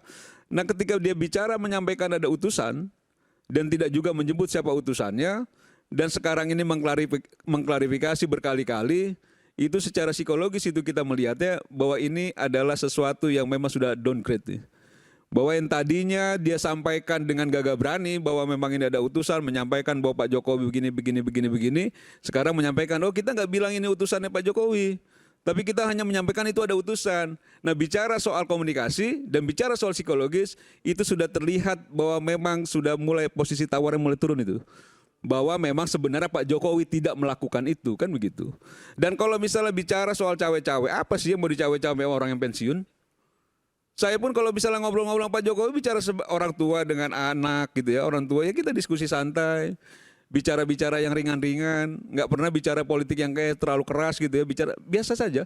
Karena memang nggak kita pernah bicara politik. Kalau ya politik tipis-tipis kan gitu ya, politik tipis-tipis kan gitu loh. Bahwa harapannya Pak Jokowi bahwa memang bangsa ini bisa ya setidaknya 2034 supaya jauh lebih maju dan lain sebagainya. Bahwa Pak Prabowo harus terus dibantu untuk melewati masa-masa yang sulit segala macam. Itu kan yang disampaikan Pak Jokowi. Yang menurut saya itu ya normatif saja sebagai orang-orang yang dan kayaknya agak aneh gitu kalau kita bicara cawe-cawe. Jangan-jangan ini ada kucing masuk rumah juga salah ya Pak Jokowi. Kan begitu loh. Jangan-jangan semua ke Pak Jokowi gitu loh. Apa sih? Oke. Gitu loh. Ya menurut saya enggak. Bang Rey atau Bung Guntur ada mau sampaikan sesuatu tadi. Jadi nggak masuk akal kalau disampaikan bahwa Kingmaker apa yang disampaikan oleh Bang Roy nggak punya kekuasaan dan lain sebagainya. Ya kalau kita menganggap politik itu adalah sesuatu yang bisa dibuktikan secara material, ya susah. Pengaruh itu kan tidak bisa dibuktikan secara material kalau pengaruh itu. Itu satu. Nah yang kedua, kata-kata cawe-cawe itu kan dipopulerkan oleh Pak Jokowi sendiri. Ketika kita ingat dulu tuh waktu mau menjelang Pilpres, Pak Jokowi mengatakan, oh saya tidak mungkin tidak cawe-cawe, kira-kira begitulah ya kan, alias akan ikut terlibat di dalam proses Pilpres 2024. Nah setelah itulah istilah cawe-cawe ini kemudian menjadi istilah umum yang menunjukkan bahwa keterlibatan seseorang dalam sebuah peristiwa. Entah ia bagian dari peristiwa itu atau ia, kalau cawe-cawe ini kelihatan dia di luar peristiwa itu sebetulnya gitu. Tapi dia ingin ikut terlibat untuk menentukannya gitu. Nah kalau kemudian orang mengatakan bahwa apakah Pak Jokowi cawe-cawe atau tidak gitu, itu yang saya sebut. Kalau Anda mau membuktikan seperti kita membuktikan dalam proses hukum, ya nggak mungkin. Tapi Anda bukan seorang politisi. Tapi kan banyak juga pertanyaan, kan udah nggak menjabat, nggak punya siapa-siapa, TNI Polri bukan di bawahnya, kok bisa cawe-cawe? Itulah kenaifan itu. Gimana jawabannya itu? Itu artinya kawan itu baru lulus SMA. Oke. Itu kira-kira tuh. Lulus SMA, terlibat dalam dunia politik yang ia menganggap bahwa yang disebut dengan terlibat itu adalah tangannya kelihatan, kakinya kelihatan melangkah. Gitu. Nah itu yang disebut dengan terlibat. Banyak peristiwa politik itu yang kita nggak tahu siapa main di belakangnya. Jadi maksudnya apa? Kenapa bisa, kalau kan logikanya harus dijelaskan, kenapa bisa mengendalikan padahal sudah tidak di kekuasaan? Banyak rahasia yang dipegang misalnya, atau apa misalnya, atau Ya apa? kita nggak tahu apa yang ini terjadi. Kan saya cuma ditanya apakah mungkin Pak Jokowi cawe-cawe? Sangat mungkin. Bagaimana membuktikannya itu? Kalau Anda minta seperti kita membuktikan dalam proses pidana, ya nggak mungkin. Itu yang saya sebut. Tapi setidaknya ya kalau kita merujuk kepada misalnya Pilpres 2024 yang lalu, intensitas Pak Jokowi yang begitu tinggi ketika membagikan bansos itu, meskipun tidak dinyatakan oleh MK sebagai sesuatu yang menjadi sebab kenaikan suaranya Pak Prabowo, tapi ingat ada catatan MK di situ. Ya. Sebaiknya proses pembagian bansos itu tidak dilakukan menjelang hajatan pemilu maupun pilkada. Saya tambahin Mas Roy. Itu kan tunggu dulu Mas Roy, tunggu dulu. Ini kasih panjang menambah ya. Nanti aja di ujung. Ya. Oke. Ya, jadi kalau MK artinya mengatakan bahwa proses pembagian bansos itu punya efektivitas terhadap kenaikan elektabilitas seseorang meskipun tidak bisa dibuktikan secara material. Kan kausalitasnya nggak bisa dibuktikan. Tindakan saya membuat Mas Roy itu senang, kan nggak bisa saya buktikan. Gimana membuktikannya? Karena saya menyanyikan lagu ini, tiba-tiba kawan-kawan mahasiswa merasa senang. Nggak ada itu alat penyambungnya yang bisa kelihatan. Cuma kita bisa tahu ketika saya nyanyi, Anda geleng-geleng kepala, oh berarti ada efek dari apa yang saya sebutkan. Jadi ketika bansos itu dilakukan, dibagi-bagi sedemikian rupa, tingkat kepuasan kepada Pak Jokowi stabil, dan itu bisa saja berimbas kepada orang yang di-endorse oleh beliau. Tapi nggak bisa dibuktikan ini, semuanya gitu. Dalam proses pendekatan hukum formil. Tapi kalau Anda mau mengatakan itu, Anda bukan seorang politisi. Anda seorang hakim yang hendak menguji kasus ini terjadi atau tidak. Padahal ruang yang kita bicarakan ini adalah ruang politik. Itu satu. Nah yang kedua adalah, apakah maksud, saya nggak mau menafsirkan, tadi Mas Roy sudah menafsirkan soal kata ada batas. Ya di dunia ini nggak ada yang tidak ada batas. Malam ada batasnya jadi pagi, siang jadi malam dan seterusnya. Semua ada batas. Termasuk di dalamnya ada batas kekuasaan. Kalau kekuasaan presiden dibatasi 2 periode, 3 periode tidak boleh. Secara etik, kekuasaan itu dibatasi, tidak boleh dibagi-bagi kepada keluarga. Etik ya, saya nggak bicara hukum. Jadi kalau saya seorang presiden, secara etik, anak saya jangan wali kota, menantu saya jangan jadi wali kota. Itu etik namanya. Dibatasi oleh apa? Ada 2 pembatasnya. 1 pembatasnya adalah aturan, undang-undang macam-macam dan sebagainya. Yang kedua adalah moral, etik. Semua ada batas. Jadi Pak Jokowi betul, kesabaran ada batasnya, tapi ambisi juga ada batasnya. Kalau ia tidak dibatasi oleh aturan, ia dibatasi oleh pandangan moral kita, sikap moral kita, sikap etik kita. Kalau ada mungkin di dalam bahasa Ramadannya dibatasi oleh perspektif akhlakul karimah kita. Bahwa saya sudah berkali-kali mengatakan bahwa di dalam forum ini saya tidak menaikkan kaki bukan karena Bung Aiman melarang, tapi itu perspektif yang disebut dengan etik itu tadi. Maka oleh karena itulah Pak Jokowi saya ingatkan dahulu, meskipun MK sudah membatalkan pasal soal dinasti politik, alias boleh secara aturan, tapi Anda sebagai Presiden Republik Indonesia harus memberi contoh bagaimana etika berdemokrasi ditegakkan. Salah satunya adalah jangan sampai anakmu ikut terlibat di pilkada. Kalau Anda menjabat sebagai Presiden, jangan sampai menantimu ikut menjadi calon wali kota. Kalau Anda jadi Presiden, apalagi kemudian jadi calon Presiden. Kalau Anda jadi Presiden dan Anda warawiri kemana-mana membagikan bansos. Itu ada batas Pak Presiden, itu ada batas Pak Jokowi. Terima kasih. Oke.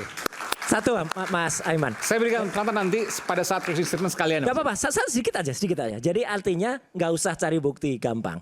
Pak Prabowo sendiri sudah mengatakan bahwa terima kasih menjadi presiden karena bantuan Jokowi. Udah, itu udah bukti. Kalau? Ya ada cawe-cawenya kan masuk tuh barang. Nanti saya sekaligus juga closing statement untuk kemudian menjawab Mas Suryo nanti. Sesaat lagi tetap bersama kami di Rakyat Bersuara.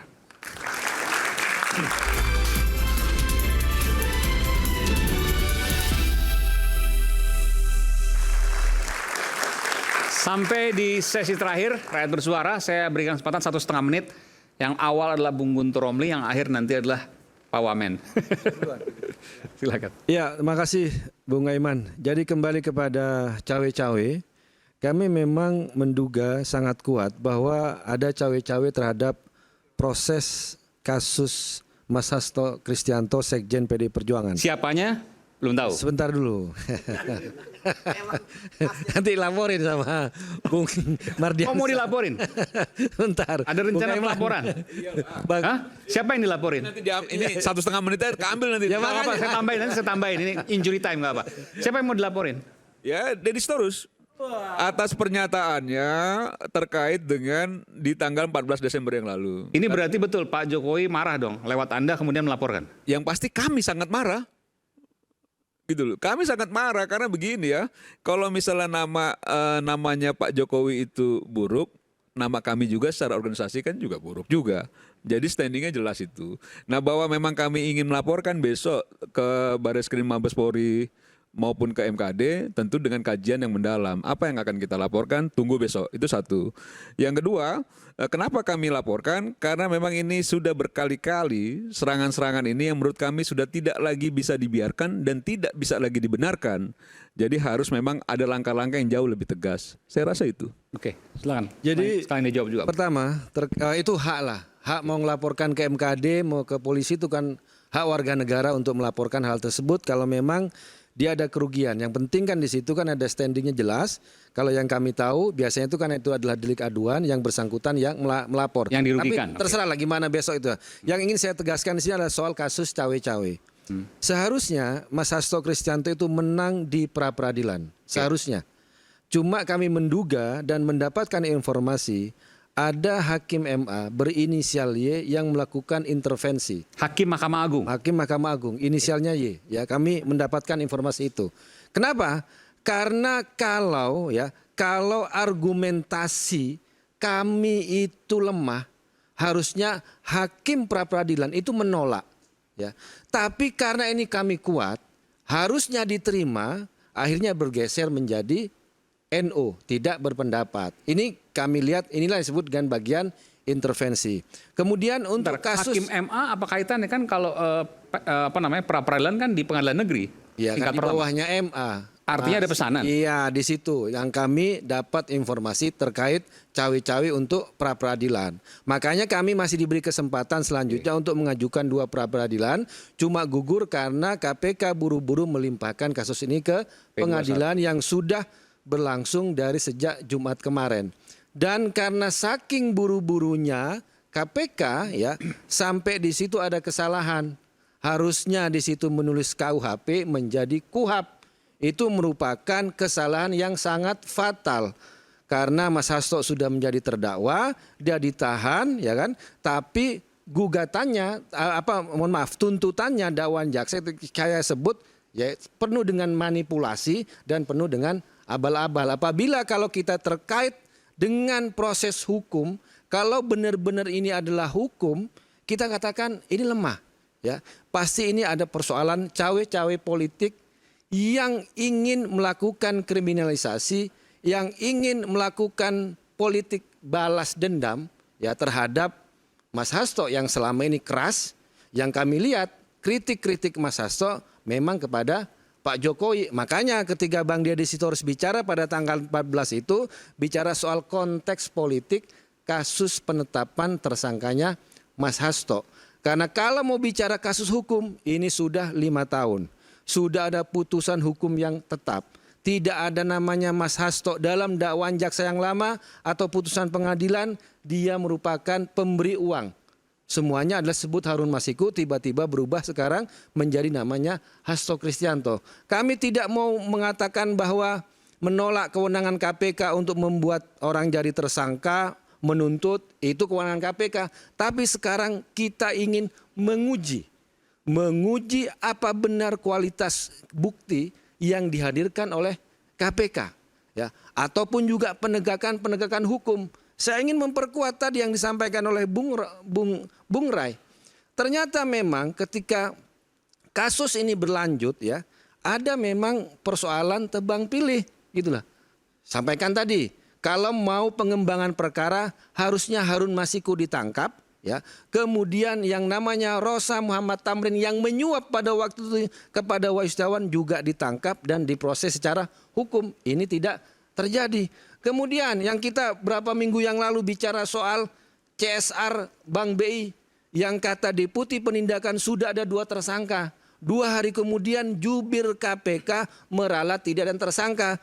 Kemudian bocor di media dan media sosial ada dugaan ya yang menerima atau terlibat itu adalah dari orang Gerindra, dari orang kekuasaan dan juga orang PKS yang muncul ya dugaan yang ada di media sosial. Dan kami khawatir jangan-jangan karena 2 orang ini masuk dalam lingkaran kekuasaan akhirnya KPK tidak mau melakukan penindakan.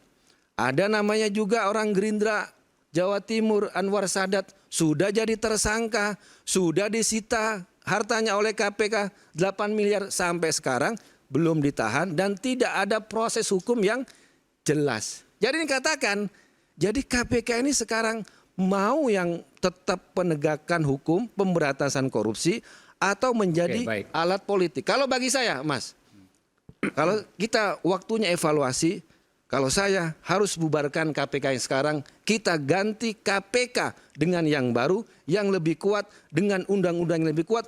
Kalau yang sekarang saya sudah putus harapan, ini KPK sudah menjadi alat politik. Itu menurut saya.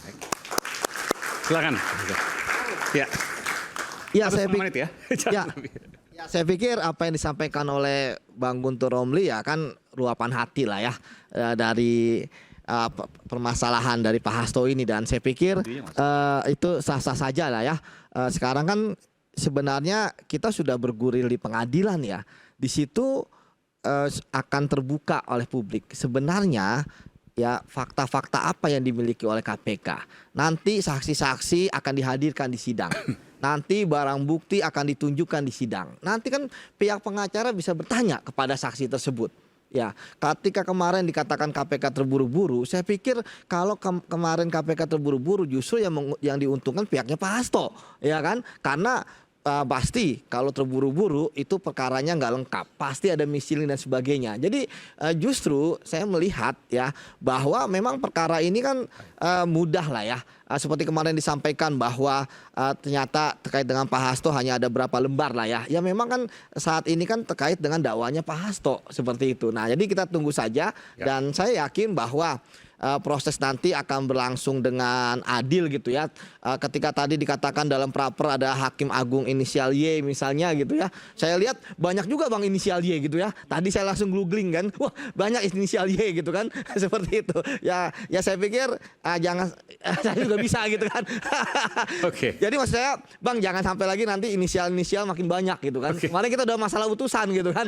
Seperti itu Bang. Ya seperti itu. Jadi ya kembali lagi bahwa ya kita yakin saja ini kan persidangan terbuka, kemudian kita bisa memantaunya, dan kalaupun nanti KPK memang, ya saya tidak akan membela mati-matian ya, kalau melihat bahwa ternyata nggak ada keterangan saksi, nggak ada alat bukti gitu ya, ya tentu KPK akan kalah. Tapi ya saya masih yakin bahwa KPK mempunyai itu semua untuk mentersangkakan Pak Hasto, bahkan bisa membawanya ke pengadilan tindak pidana korupsi. Baik. Begitu Mas. Baik, Mas Roy silakan. Ya, terima kasih. Jadi sebenarnya kita jangan terlalu dipusingkan dengan istilah, dengan diksi, ya gitu. Cawe-cawe, ya seperti yang dilakukan Petro, ini saya bilang Petro bukan siapa gitu ya. Itu sebenarnya hanya perbedaan diksi saja, sama yang sudah diakui oleh Pak Prabowo ketika menyampaikan pidatonya di salah satu hari ulang tahun partai. Beliau mengakui bahwa ada bantuan, ya gitu. Kalau enggak akan jadi presiden. Ya itu cawe-cawe sama aja dengan bantuan itu. Sama dengan dulu kita ingat, seluruh rakyat Indonesia dihebohkan dengan istilah pulang kampung atau mudik, ya kan? Itu kan sama, orang yang sama itu dulu yang bilang gitu ya. Tapi ya nggak apa-apa lah, asal artinya sama nggak apa-apa Mas Aiman. Jangan sampai nanti salah, mau bilang asam folat, bilangnya asam sulfat, itu aja udah. Baik, makasih. Silakan.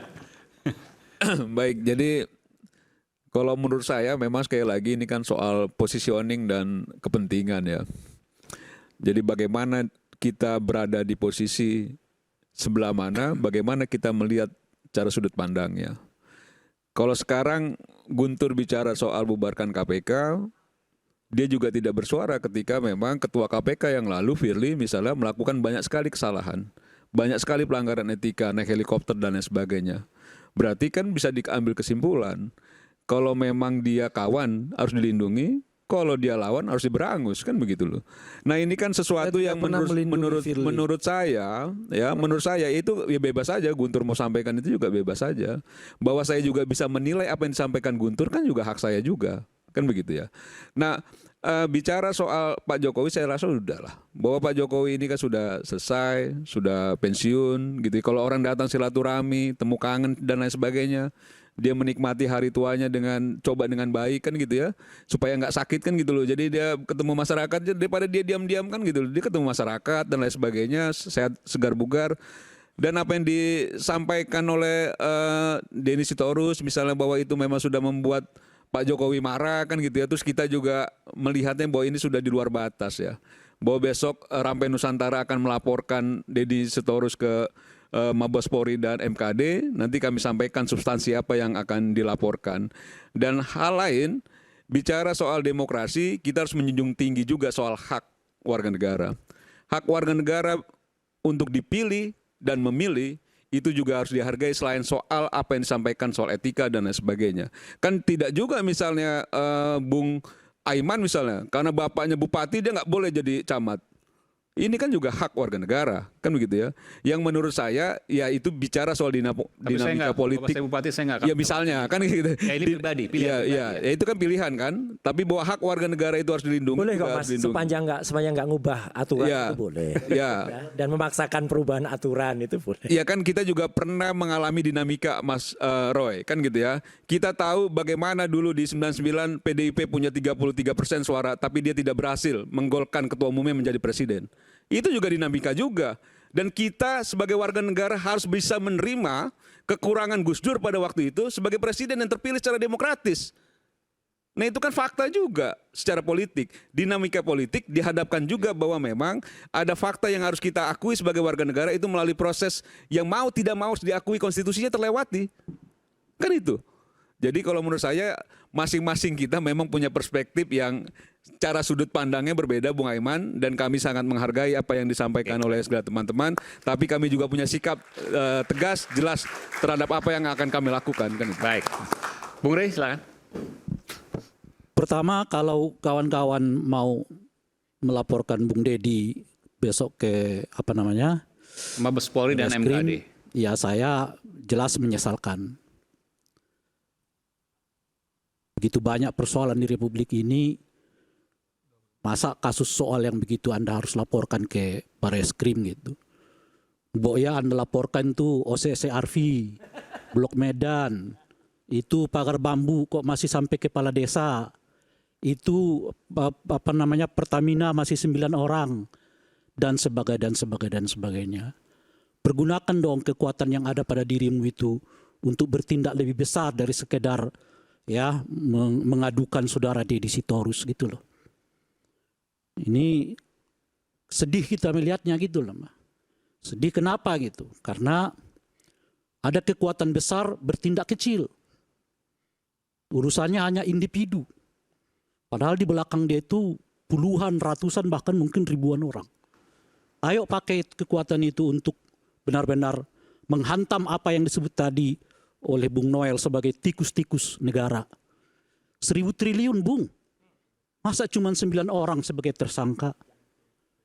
Pagar bambu, Bung. Masa kepala desa aja yang tersangka? Saya sih sebetulnya lebih berharap mereka yang bersama dengan Pak Jokowi, bersama dengan Pak Prabowo, yang betul-betul all out untuk memastikan bahwa semua orang yang terlibat dalam penggarongan uang negara harus diproses di depan hukum. Itu yang kita harapkan sebetulnya. Di situ baru kelihatan manfaat besar keberadaan mereka dalam hal dukung-mendukung ini gitu. Itu pertama. Nah yang kedua adalah kalau hubungannya dengan apa tadi itu batas ada batas gitu. Kita mungkin juga perlu untuk mengingatkan sekarang khususnya kepada Pak Prabowo. Apa itu gitu? Kondisi ekonomi kita kelihatan sedang tidak baik-baik saja. PHK di mana-mana. Dolar ya sangat kuat, rupiah kita terpuruk. Saham turun sampai 6% dan sebagainya. Saya bukan ahli ekonomi. Tapi hampir banyak ekonom mengatakan ini sinyal yang tidak terlalu menggembirakan bagi kesehatan ekonomi kita di masa yang akan datang. Artinya apa?